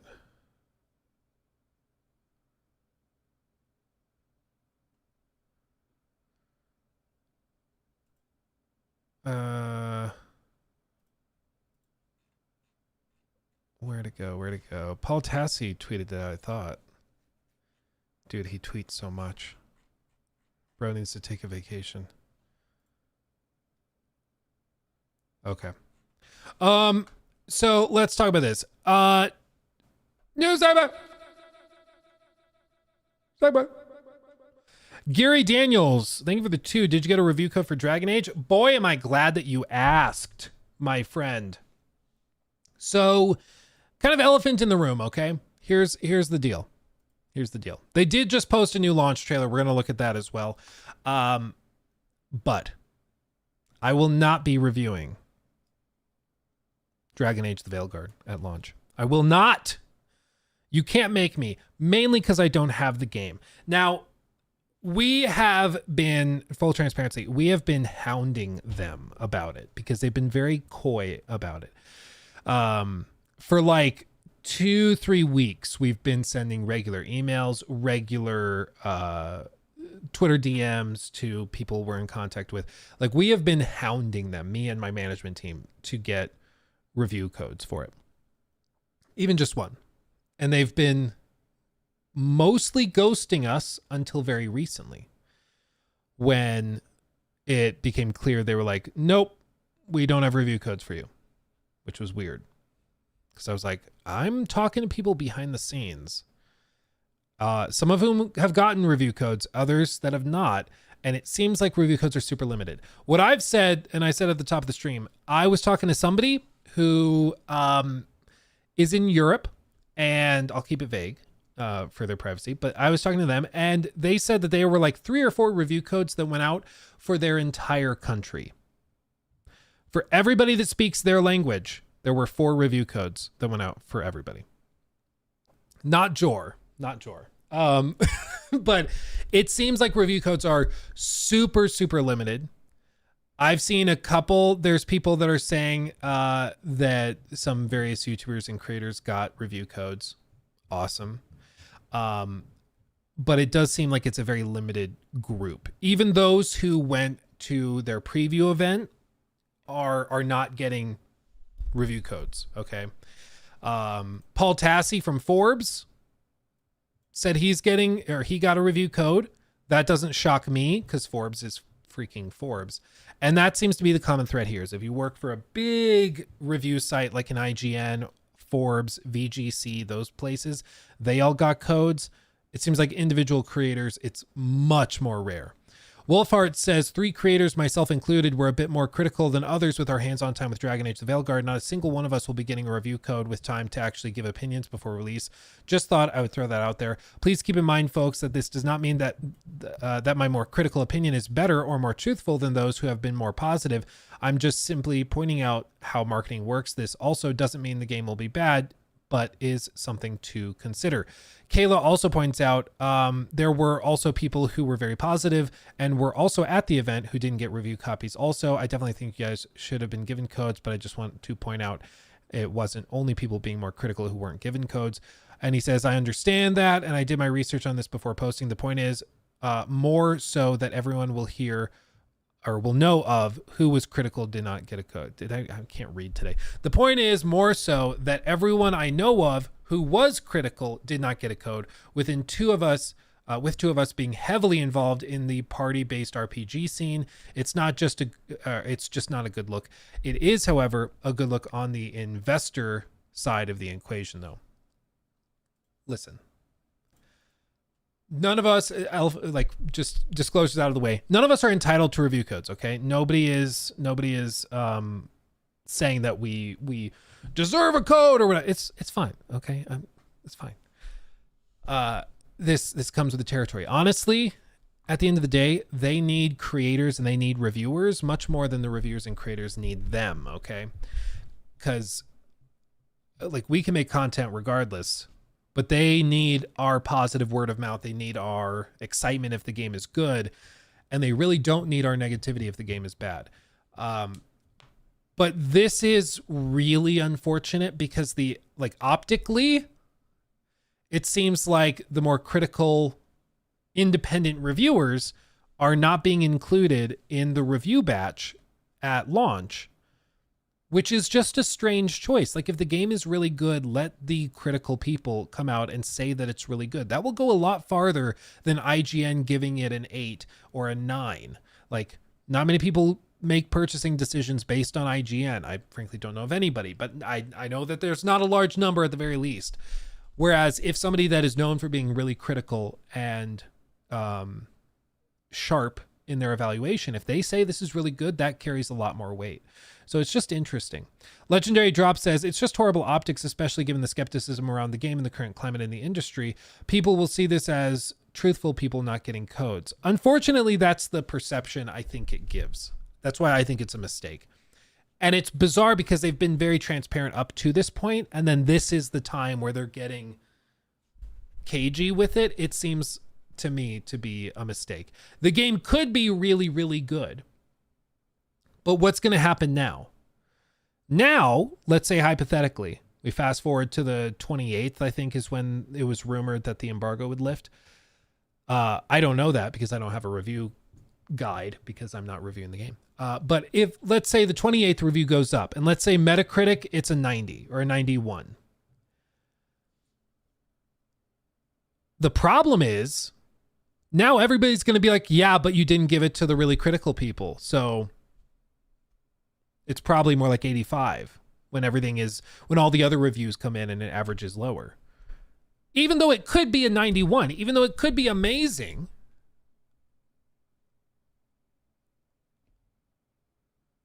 that's the perception it's going to leave with people.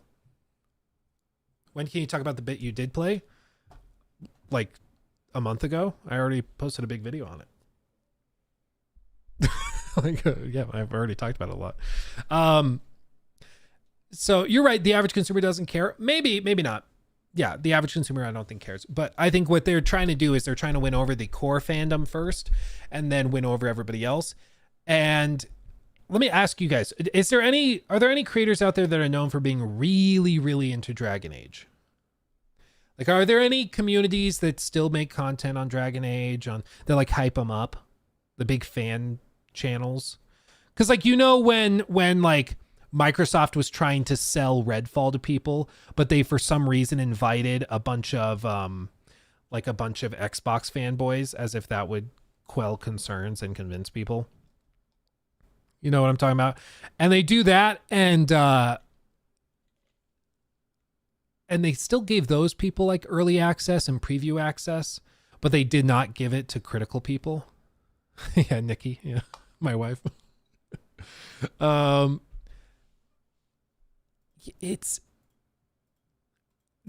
guess my main point is that this review code distribution thing, even if I don't get a code, I don't really care that much, because guess what? If the game is really good, I get a new game to play and I'm happy.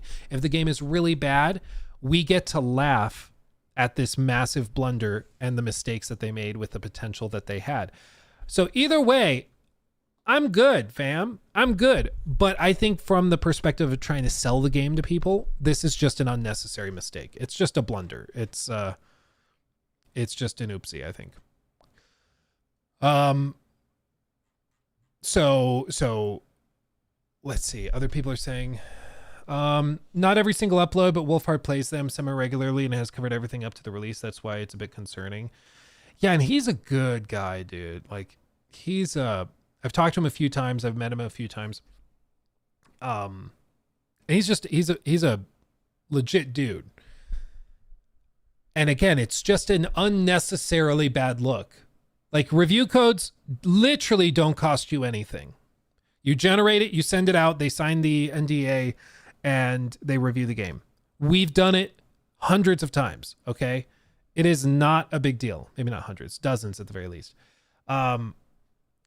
Like, it's really not that big of a deal. Are they that concerned over spoilers? Maybe.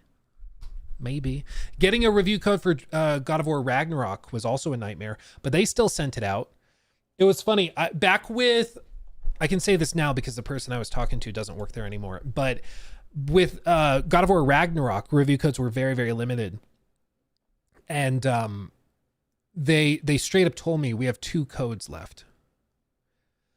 So the person I was speaking to had a list of codes, and when they handed them out, they crossed them off. and they only had so many, and they couldn't generate more because that was done by like a separate team within marketing or something. And so they got handed a list of codes that were limited, and then that's how many they could send out. And it seems like they sent them out primarily to the big channels, big review channels, and that's it. I understand that if that was the priority, I would just say, listen, guys, why didn't you generate more? Like, because the perception is that they're primarily sending them to the safe bets. Now, that's going to be really bad if it doesn't review well. But if it reviews well, it still is going to limit the positivity surrounding the game because people will just hand wave it away and go, well, you only handed it to those that were going to be like sycophantic and cheery. Even if that's not true. But as we've said 1,000 times, it's the perception that you have to deal with. And if the perception is that they're cherry picking reviewers, that's unfortunate. Let's see. I think they only pick people who have no bad in them, not because they're not honest, but because they know they would never rage review it for views. Well, it certainly seems like I understand the appeal of doing a safe review list, you know, of having people send out review codes to those reviewers that are going to play it pretty safe. And the worst review you might get is a 7 out of 10. I understand playing it safe, but that doesn't mean I have to like it. Like, you know,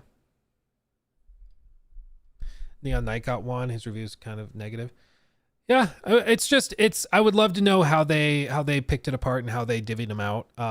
Because the people that I would look to and the people that I want to see their reviews, those people didn't get codes, which is weird to me. Like, I don't really care either which way. Like, now I have more time to play Monster Hunter. And trust me, I'm just okay with that.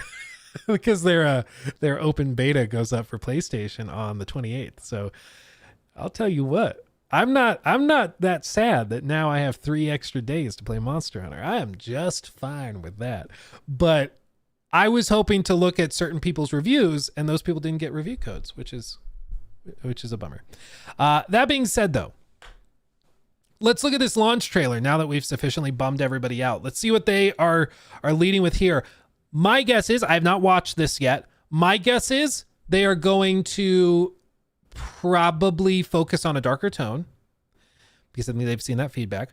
I think they will probably focus on big set piece stuff like dragons a lot that they haven't really shown a ton. I think they will not want to show the Canary much because their foreheads look stupid.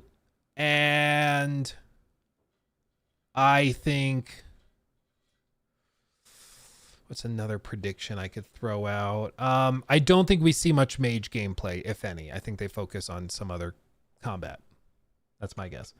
Legendary, I predict is that reception will be middling. It will be a solid game, but it won't land right with a lot of people. It will be under excruciating criticism being compared to BG3. I think the third person action will help it a lot distinguish itself from Baldur's Gate, but I do think in terms of consequence, that's going to be a big thing because I don't know when reviewers got codes, but I would hope they've had them for like a week and a half, 2 weeks by the time the game comes out so that they can go back and try different choices. Because what we saw in our preview was like you make one choice and then these 2 places are totally different based on what you did. That's cool. But if that was like they gave us a little sliver showing us kind of a megaton moment where it's like this one choice has huge changes, but it's like the one time in the game that happens, that's obviously a problem, and that could explain why they've been so limited because they don't want people trying tons of different things. I'm not sure, but we'll see. Let's see what this is. Let's see if my predictions come true. Check the box, dragons. Events are weaving together quickly. The fate of the world shall be decided soon. So those things we saw come out of the Fade. 2 ancient elven gods. They were horrific tyrants. The worst Dragons still again. coming. Unless Melee combat, darker tone. we stop them. Artifacts. The other one, I'm going to be honest. I was thinking this. I didn't want to say it because I didn't want to be that guy. But I kind of suspected that they might lean specifically into showing a male protagonist because they want to win over some of that crowd that cares a lot about that. It seems that they were doing that, but I didn't want to say that because I didn't want to be that guy. But like, I think we were all thinking it, so. That have been dormant for centuries are awakening. Shut it down! I'm trying! The dead stir more easily than they should. Mommy? There! It's been feeding on the blight.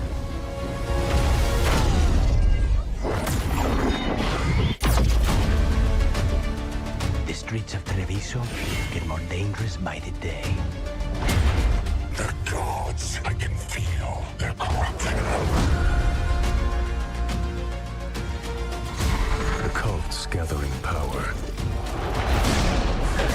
Darkspawn are charging to Weishaupt. You're the only force that can stop this. But not if they burn your castle to the ground. Get down!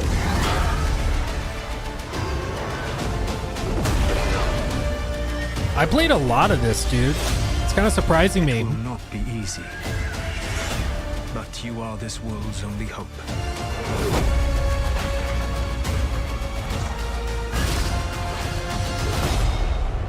I believe in all of us.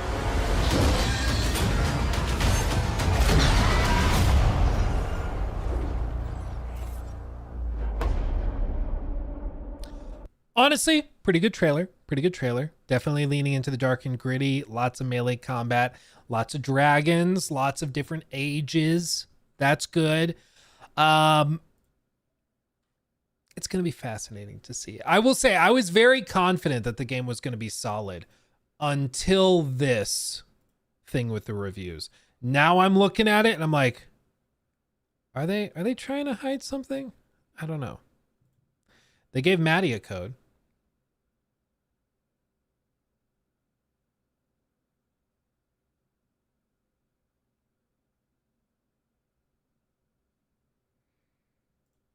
So we'll see. We'll see. I mean, you better believe it. I'm going to be lighting up Joe Raptor. I'm going to be like, tell me something. I'm hunting monsters in Monster Hunter, but you can tell me. Tell me what you think. Tell me what you think. Give me a little whisper, a little something, something. Pretty please. I'm going to drive him crazy. Should I do it right now? Should I message him?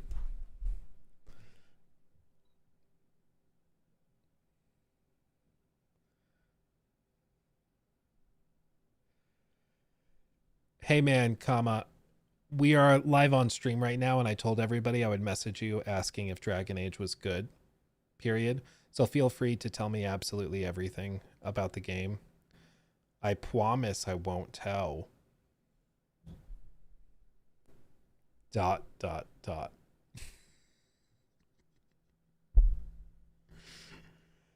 let you know. I'll let you know if I hear anything.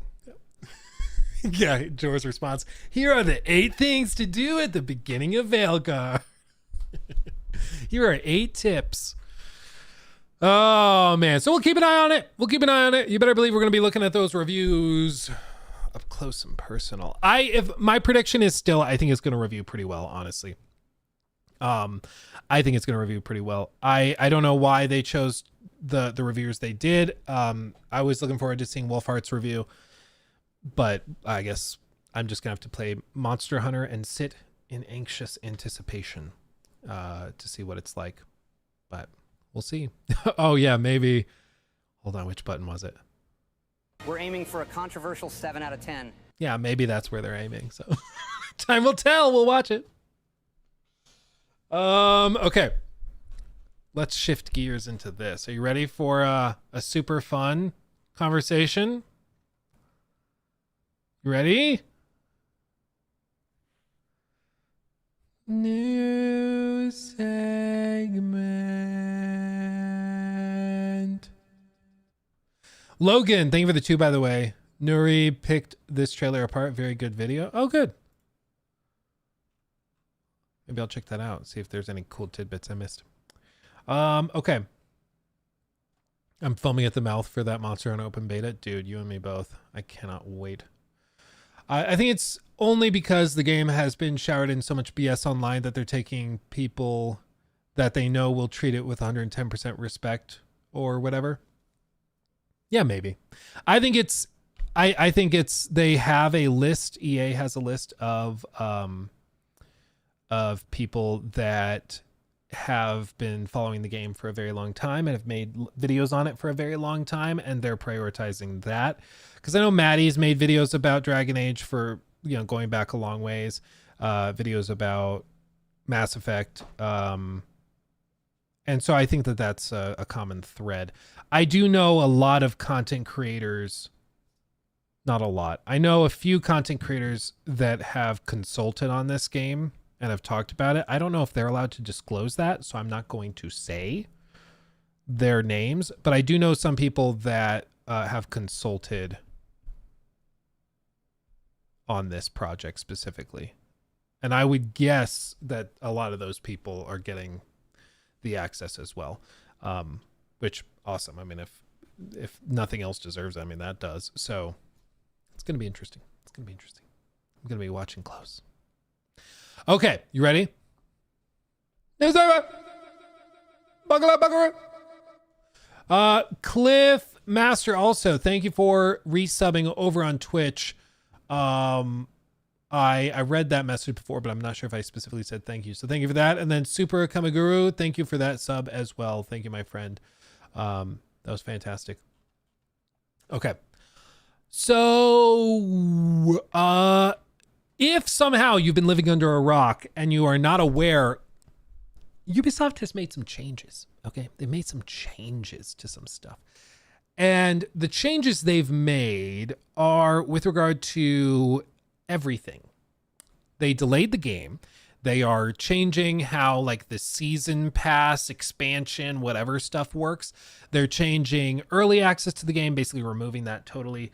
They are changing tons of different elements of the game. And I think it's for the best. A lot of the changes they've announced are good.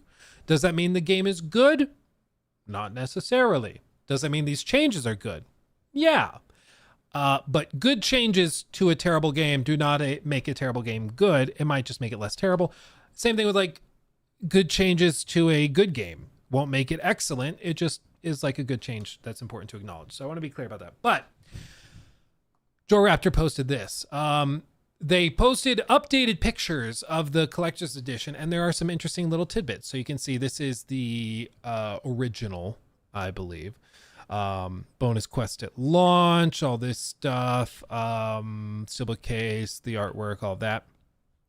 And then the updated, no, this is the original. This is the new one.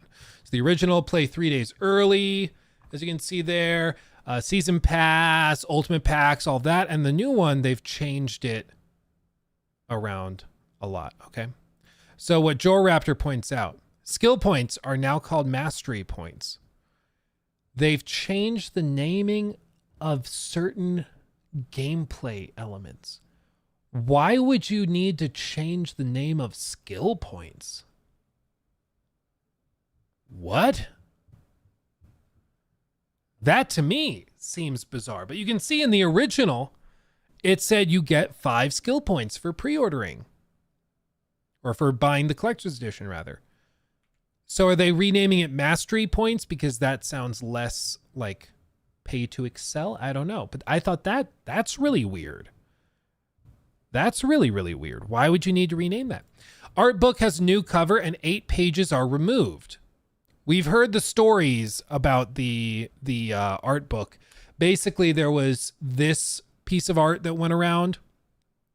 I think he's going to describe it. They likely removed the controversial artworks in this picture. Ubisoft first said this wasn't possible when the game would launch on November 15th.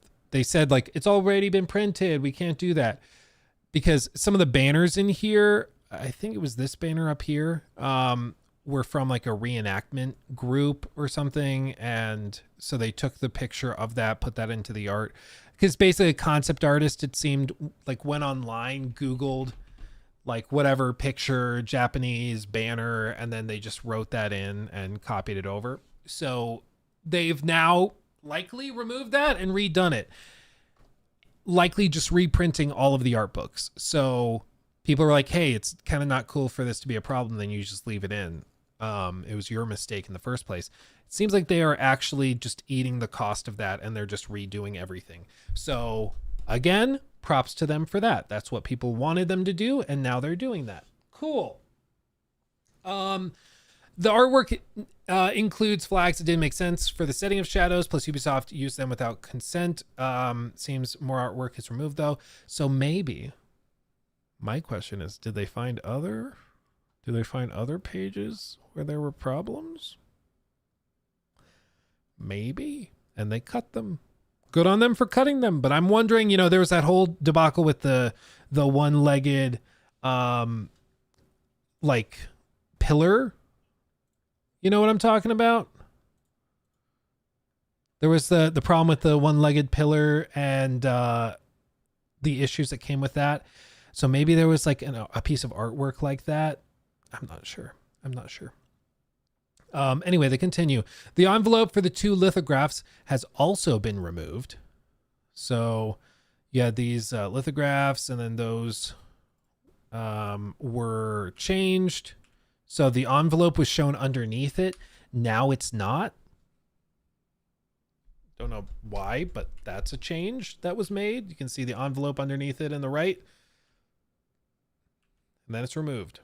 Who knows why? Yeah. Here, what I can do. Here's what I can do real quick.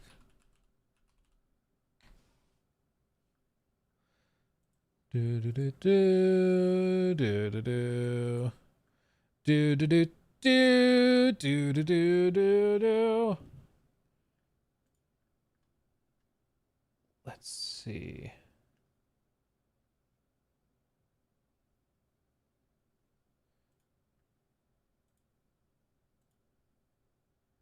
Okay.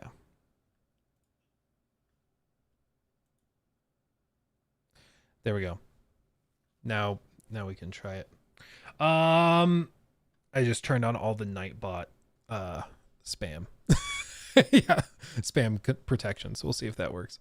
It seemed like an important message too, because it was about the mastery points, and then it was so spam that I just hit it, so I didn't even get to see it. But yeah, if you have a good message, just post the message. Don't spam with it, because then I have to ban you. Like, what are we doing? Okay. Beyond this, continuing on, Ubisoft already confirmed that early access is gone, but they also removed the Red Dragon photo filter. Like, I don't understand.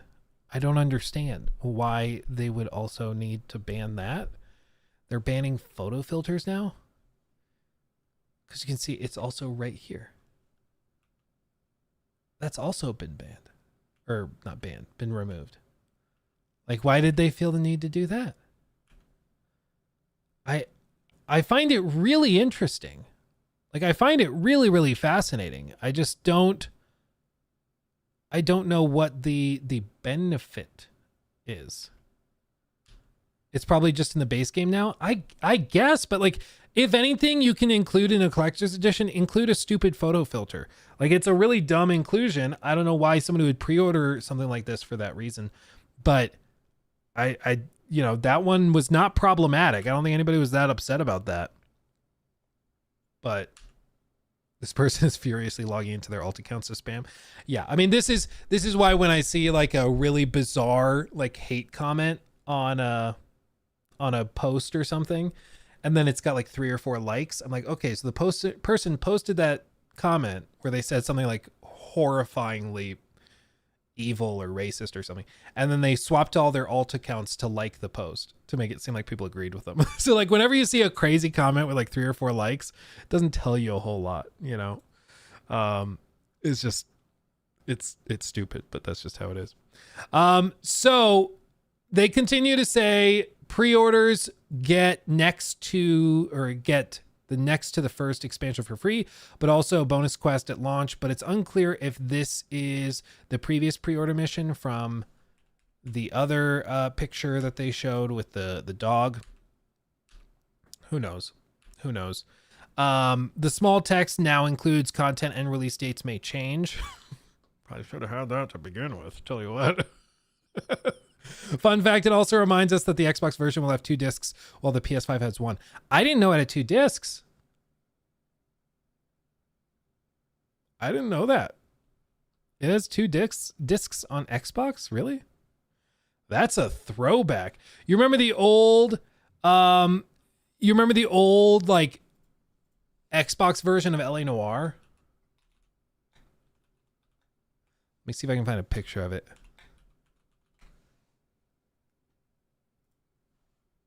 Yeah, this is a throwback, dude.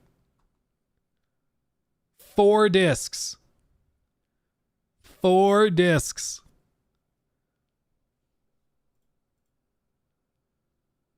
Oh, man. Yeah, it had this weird, like, flimsy divider that you flip over. Did any of you guys also have this? Oh, man. It's so good. Maybe one version of it had 3 discs, because I'm seeing some that only have 3 discs. I thought it had 4, but maybe I'm wrong. But anyway, that's pretty baller. That's pretty baller. Last of Us 2 had 2 discs. It was a big thing in like PS4 era too, even. Like 360 was really common.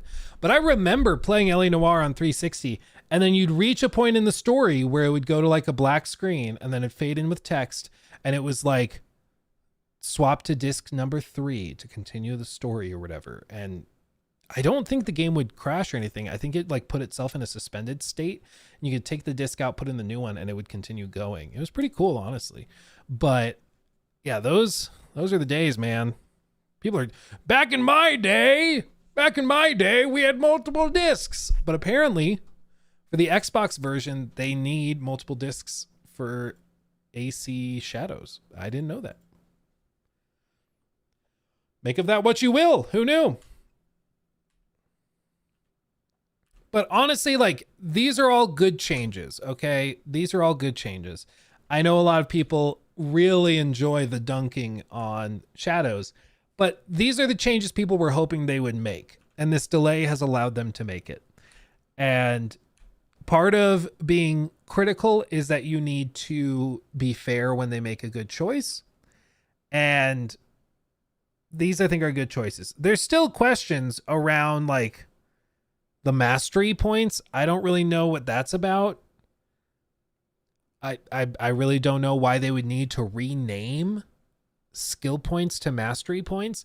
The only thing I can think of is that they were worried that this would seem too Ubisoft, too much like they're selling a gameplay advantage, even though it's a single player game, so it doesn't really translate the same way. But still, it's very interesting to me. I would love to know the explanation for that, why they chose to do that, but I guess time will tell. I have seen this statue in person. They did have one at Ubisoft Forward back in June, and it was, I mean, it's big. It's big. I don't think it's fitting on these shelves. I'm not sure, but why even sell that? Because there's people that collect these statues, dude. Like, a lot of people just are buying it for the statue. They don't really care that much about anything else. So, you know. Yeah. Yeah, it's a weird message to feel the need to spam, I'll tell you what. Let's see. Let me go here.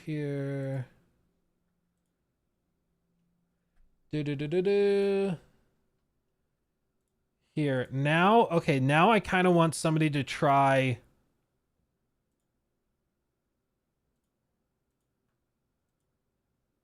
Okay.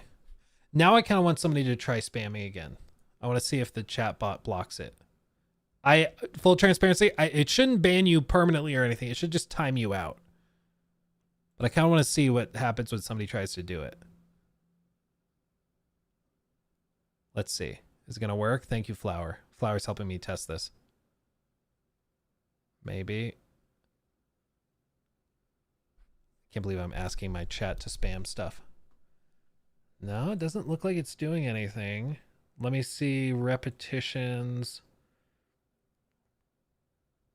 Why is it saying limit it to... Okay,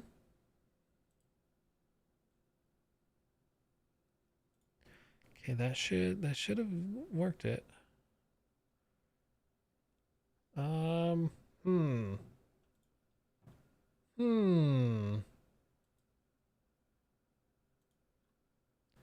Let me make sure Nightbot has everything Nightbot needs. For Nightbot is picky.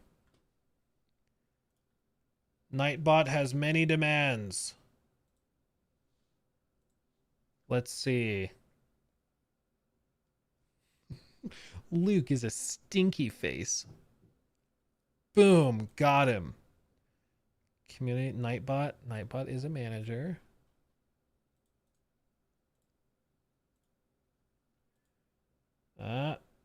No, it doesn't seem. It doesn't.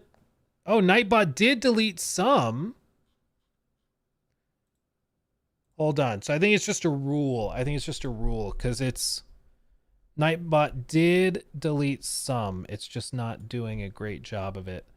Oh.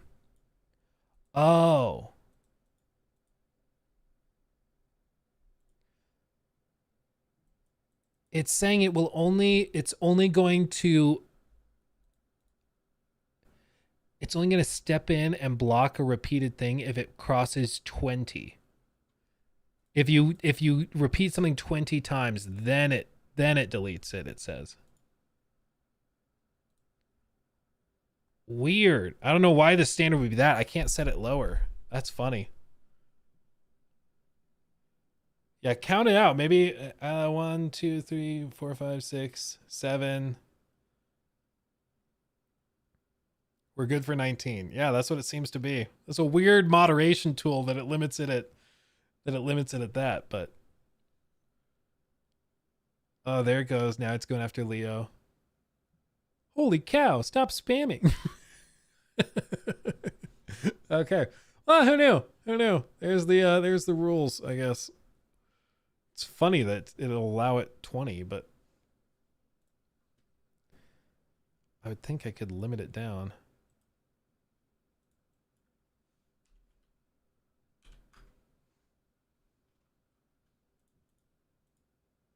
Yeah. Huh. Who knew? Okay. We'll figure that out. Okay. Let's see some of the comments. You think this marks the start of marketing campaigns? Will we finally start seeing new material? No, I think they're going to be quite a while. I think I agree with him. I think I heard somewhere that seeing as its base game now and not deluxe editions packed into the collector's edition price has gone down too. Yes, the price of the collector's edition is $50 and $40 for euros less. Didn't we have the pre-order bonus quest, the one with the dog, and the season pass bonus quest? Something about infiltrating an organization. Any idea of both our pre-order bonuses now? I'll reach out. Not sure.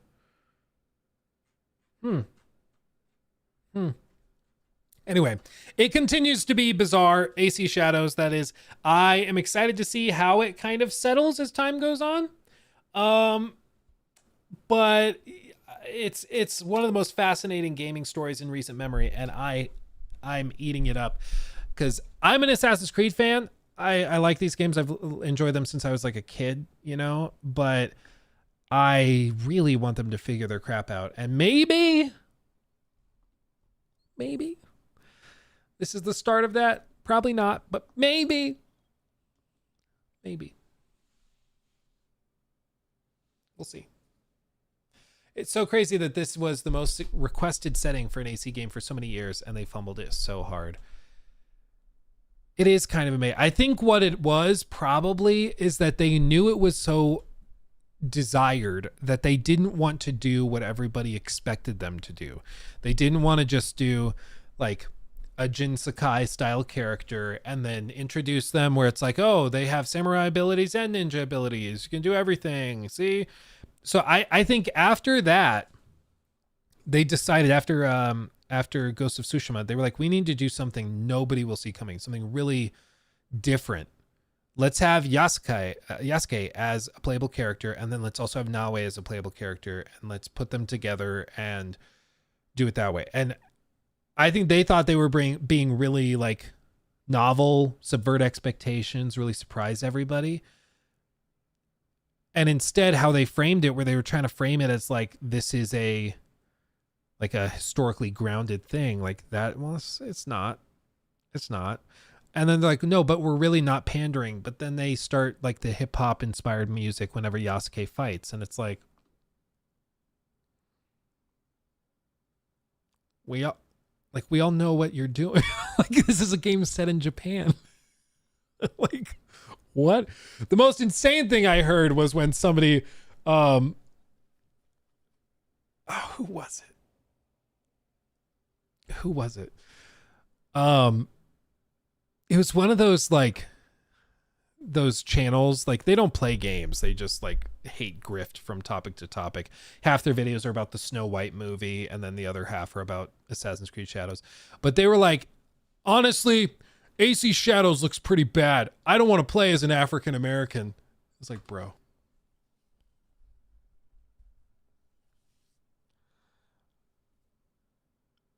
Where does the term African American come from? Is there a piece of that puzzle that's missing? It was unironically, and without them being aware of it, it was that Bruno bit. It was the Bruno bit where he goes on the talk show. Let me see if I can find it.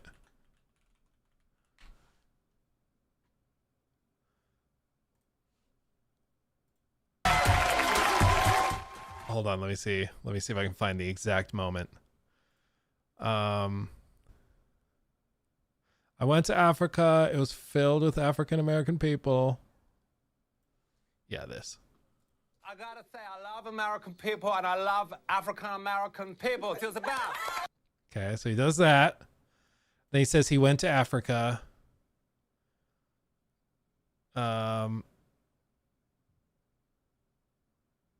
Where's the... Here it is. This thing to call them African American country, baby, get it.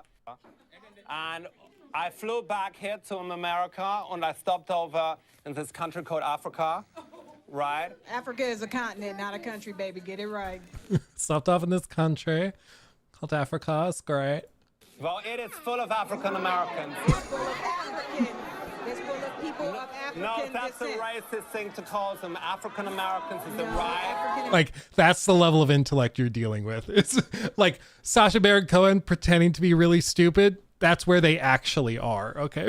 They're like, I don't want to play as Yasuke. He's like an African American. Like, it's so stupid and so insulting to everybody's intelligence, but they're not in on the joke, which makes it so much funnier and so much sadder all at the same time. Oh, sorry, Leo. Now Nightbot's going on a tirade. It's timing out people for using emotes. Oh, man. Corbin, thank you for that. What AC ideas do you think could make a good game? Personally, I'd like one set during the California Gold Rush and one set in 1920 Chicago. I do think one set during Prohibition would be fascinating. It could work really, really well. Beyond that, I do think a World War II setting, basically the Saboteur, but in Assassin's Creed, could work really well. I think Saboteur demonstrated that would work really, really well. So I think that would work awesome. So I'd like that.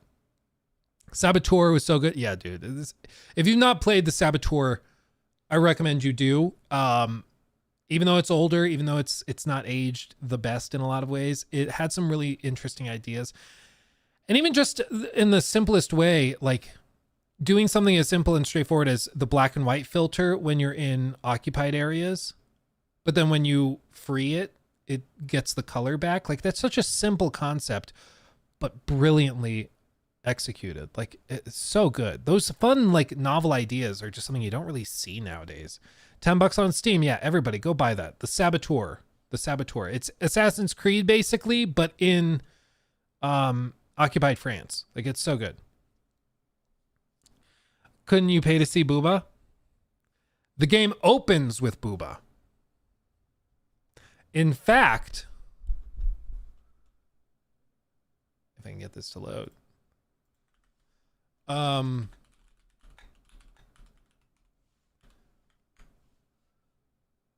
In fact, let me see if I can find the video.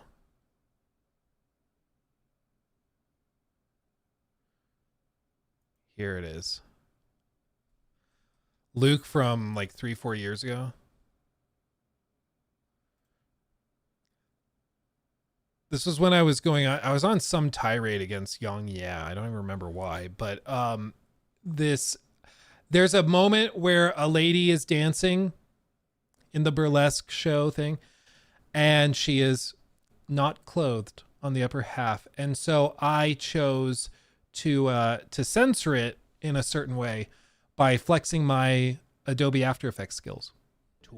And it immediately struck me with its art style, the gameplay, the world design, and the boobs. Yes, there are boobs in this game. You actually basically are headquartered at the Moulin Rouge. Yeah, it's a good game. Oh, there's booba even there. I'm surprised I put that in. But yeah, I spent way too much time motion tracking Yang Ya's face onto this woman's chest. Not sure why. I had to put somebody's face there, and he just seemed like a good fit, I guess. So yeah, that's what I did. But yeah, if you want a thoroughly entertaining game, that's a good one. That's a very good one.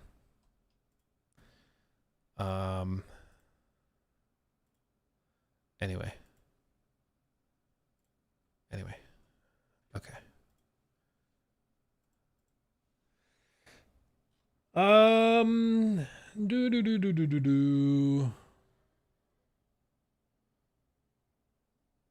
Yeah, showing love to him. Hey, dude, I mean, I love boobs. Yeah, but use me. Whenever you need to censor boobs, use me. I'm happy to get in there and take care of business, you know? Happily. I'll happily do that. Ooh. Jesus. Let's see. Where was I? So it'll be Luke uppies? Yeah, no, absolutely.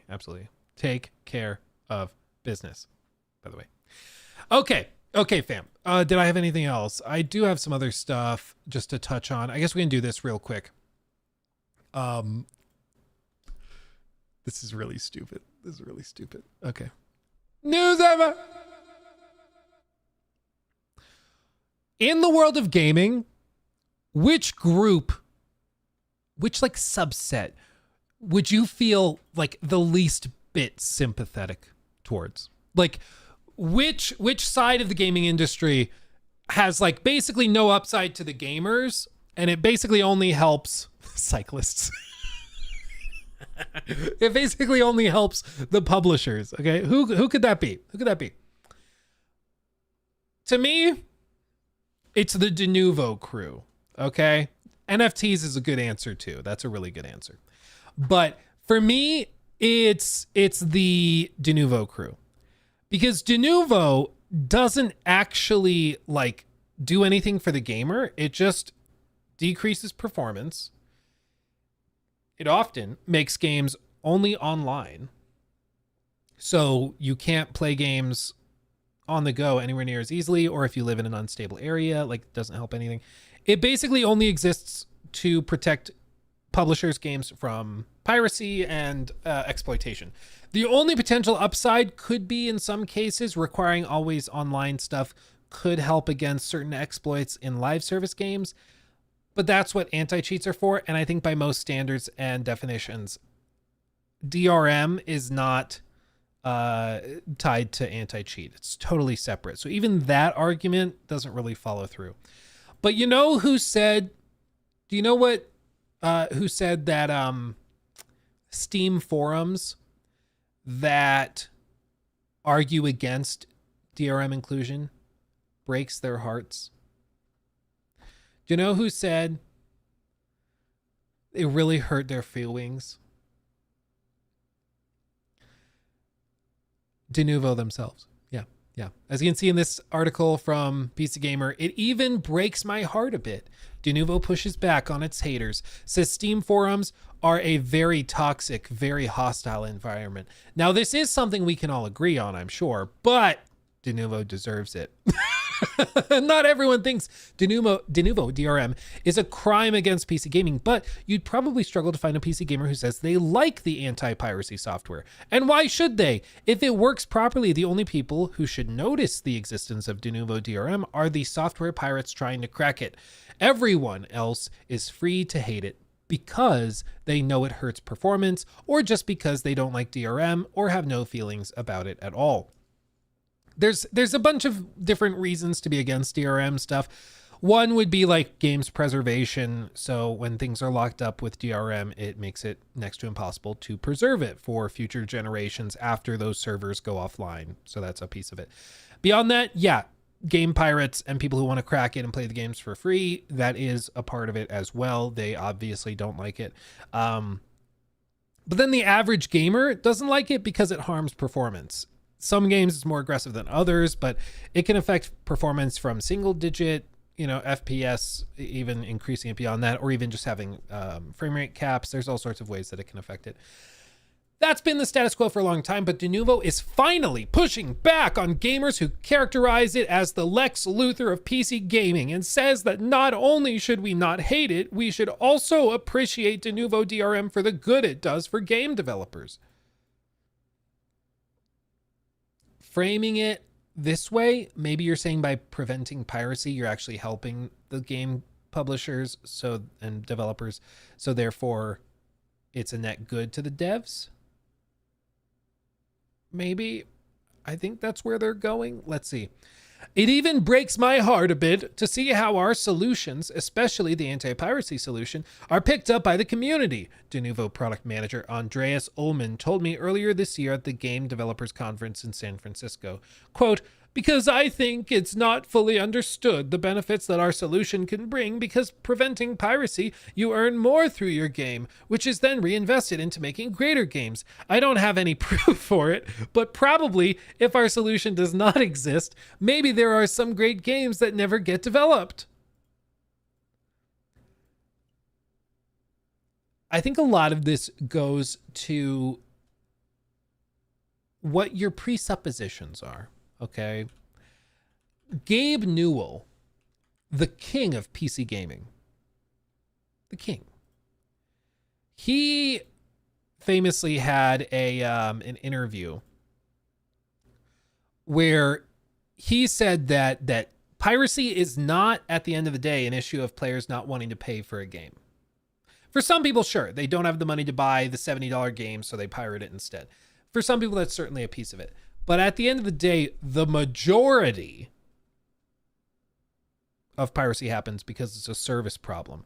What Newell said at the time was, we think there's a fundamental misconception about piracy. And this is the guy that owns and runs Steam. Okay? If anybody knows about PC gaming, it's this guy. He says, piracy is almost always a service problem and not a pricing problem. For example, if a pirate offers a product anywhere in the world 24/7, purchasable from the convenience of your personal computer, and the legal provider says the product is region locked, it will come to your country 3 months after the US release and can only be purchased at a brick and mortar store, then the pirate service is more valuable. Most DRM solutions diminish the value of the product by either directly restricting the customer's use or by creating uncertainty. He adds, our goal is to create a greater service value than pirates, and this has been successful enough for us that piracy is basically a non-issue for our company. For example, prior to entering the Russian market, we were told that Russia was a waste of time because everyone would just pirate our products. But Russia is now about to become our largest market in all of Europe. Our success comes from us comes from making sure that both the customer and partners feel like they get a lot of value from those services. They can trust us not to take advantage of the relationship we have with them. We usually think of ourselves as customer-centric rather than production-centric. Most of our decisions are based around the rapidly evolving opportunities to better serve our customers and not on optimizing to be a better game company or digital distributor. The latter focus would be more of a straitjacket than a conceptual aid. And this is, in my view, like exactly right. A lot of people, they would buy the game if they could, based on different regions, based on the product offerings. If like one way that Steam, I think, has greatly overcome a big part of the piracy problem is people are anxious to spend $60 or $70 on a AAA game. So a lot of people use piracy as a way to basically demo a game. They try it through a pirated version that doesn't run great, and then they see if they like it. And if they do, they buy it through Steam. They put up that money and support the game that way with all the updates and improvements that have been made to the game through later patches. So I think that that's a solid way to do it. Nightbot's getting out of hand now. Oh yeah, hold on. Where'd it go? Yeah, I can mess with it. So anyway, I think that this is what Gabe is saying is precisely right. I think that this is often a problem of service, and ultimately, if people are confident in the game, then they'll do it.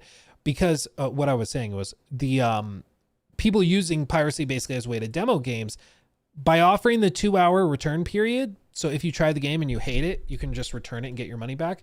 That has gone a long way, I'm sure, to also whittle this down because people are more confident that they don't need to worry about it. Like they don't need to worry about it. Like, oh, I can try the game, and if I don't like it, I can return it. I don't need to bother doing a pirated version to give it a shot.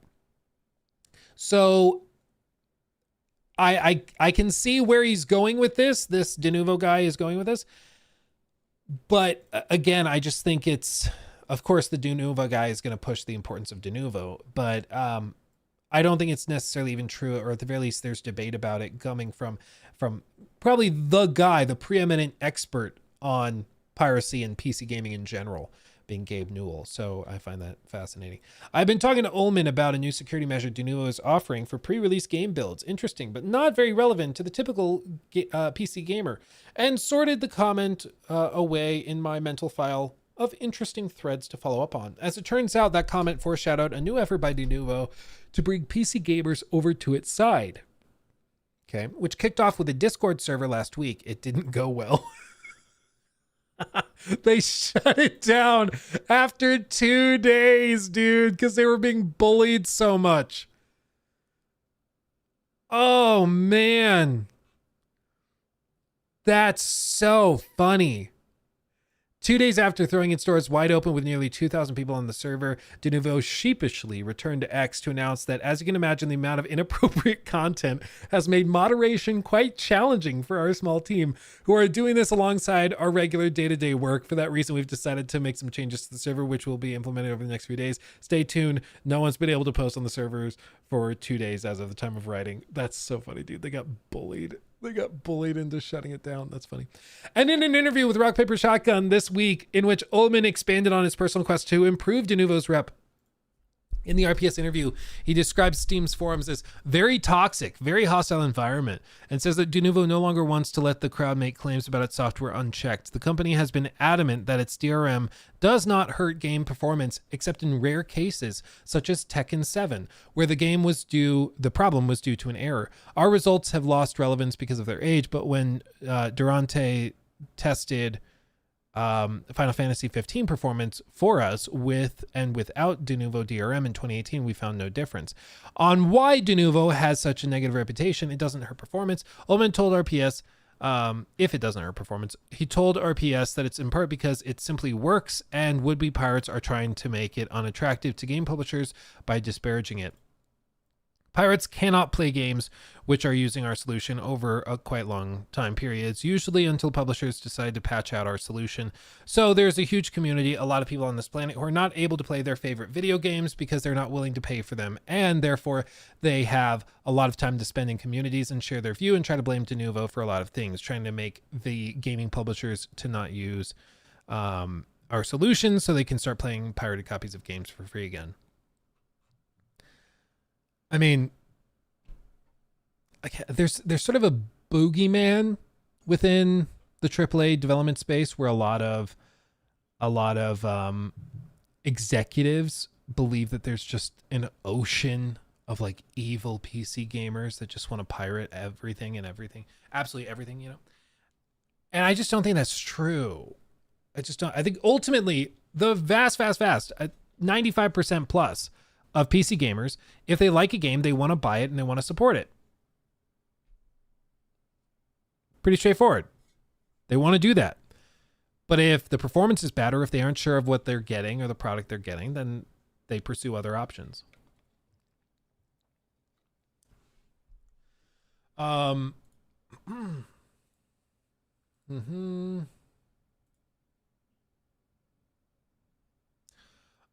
Syntax. I mean, people will wait out Denuvo DRM for the Denuvo free patch to play a game. Denuvo also charges up the ass for their DRM. Yeah, and that pass gets passed on to, that cost gets passed on to consumers at the end of the day.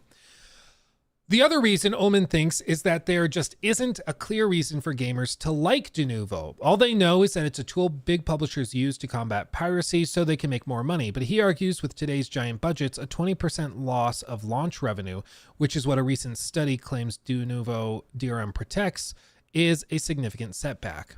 What is this study? William Volkman, University of North Carolina, Chapel Hill. He's done a lot of work on digital rights management stuff, on DRM.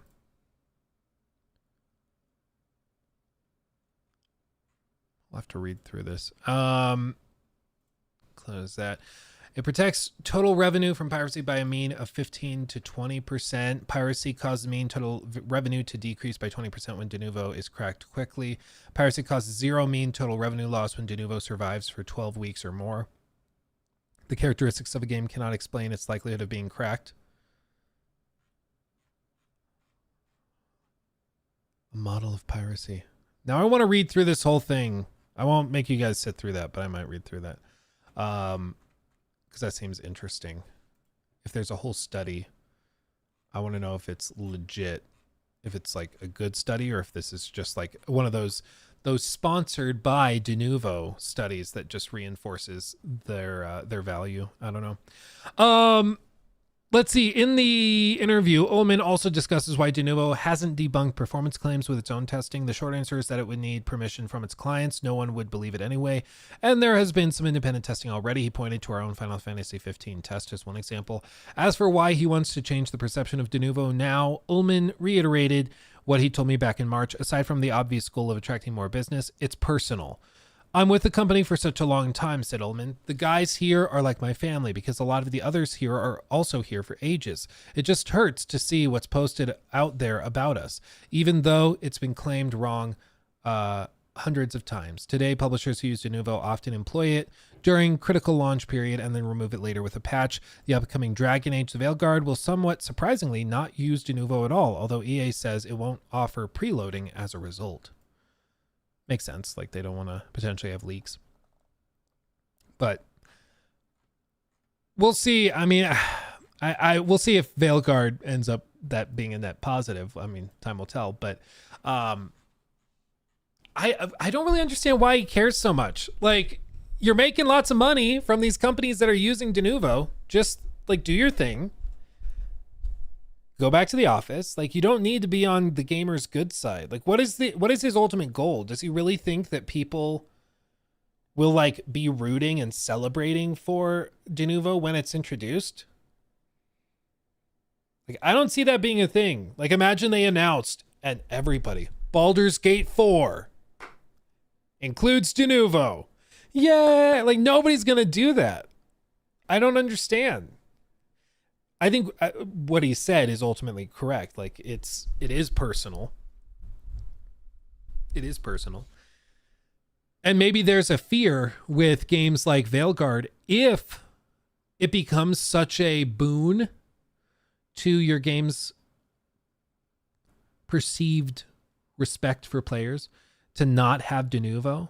Maybe for them, they're scared that the social value you get by removing their software or not using it is going to outweigh the potential losses from piracy. So they just decide we are going to, everybody's not going to bother with it and save the money they're paying to Denuvo.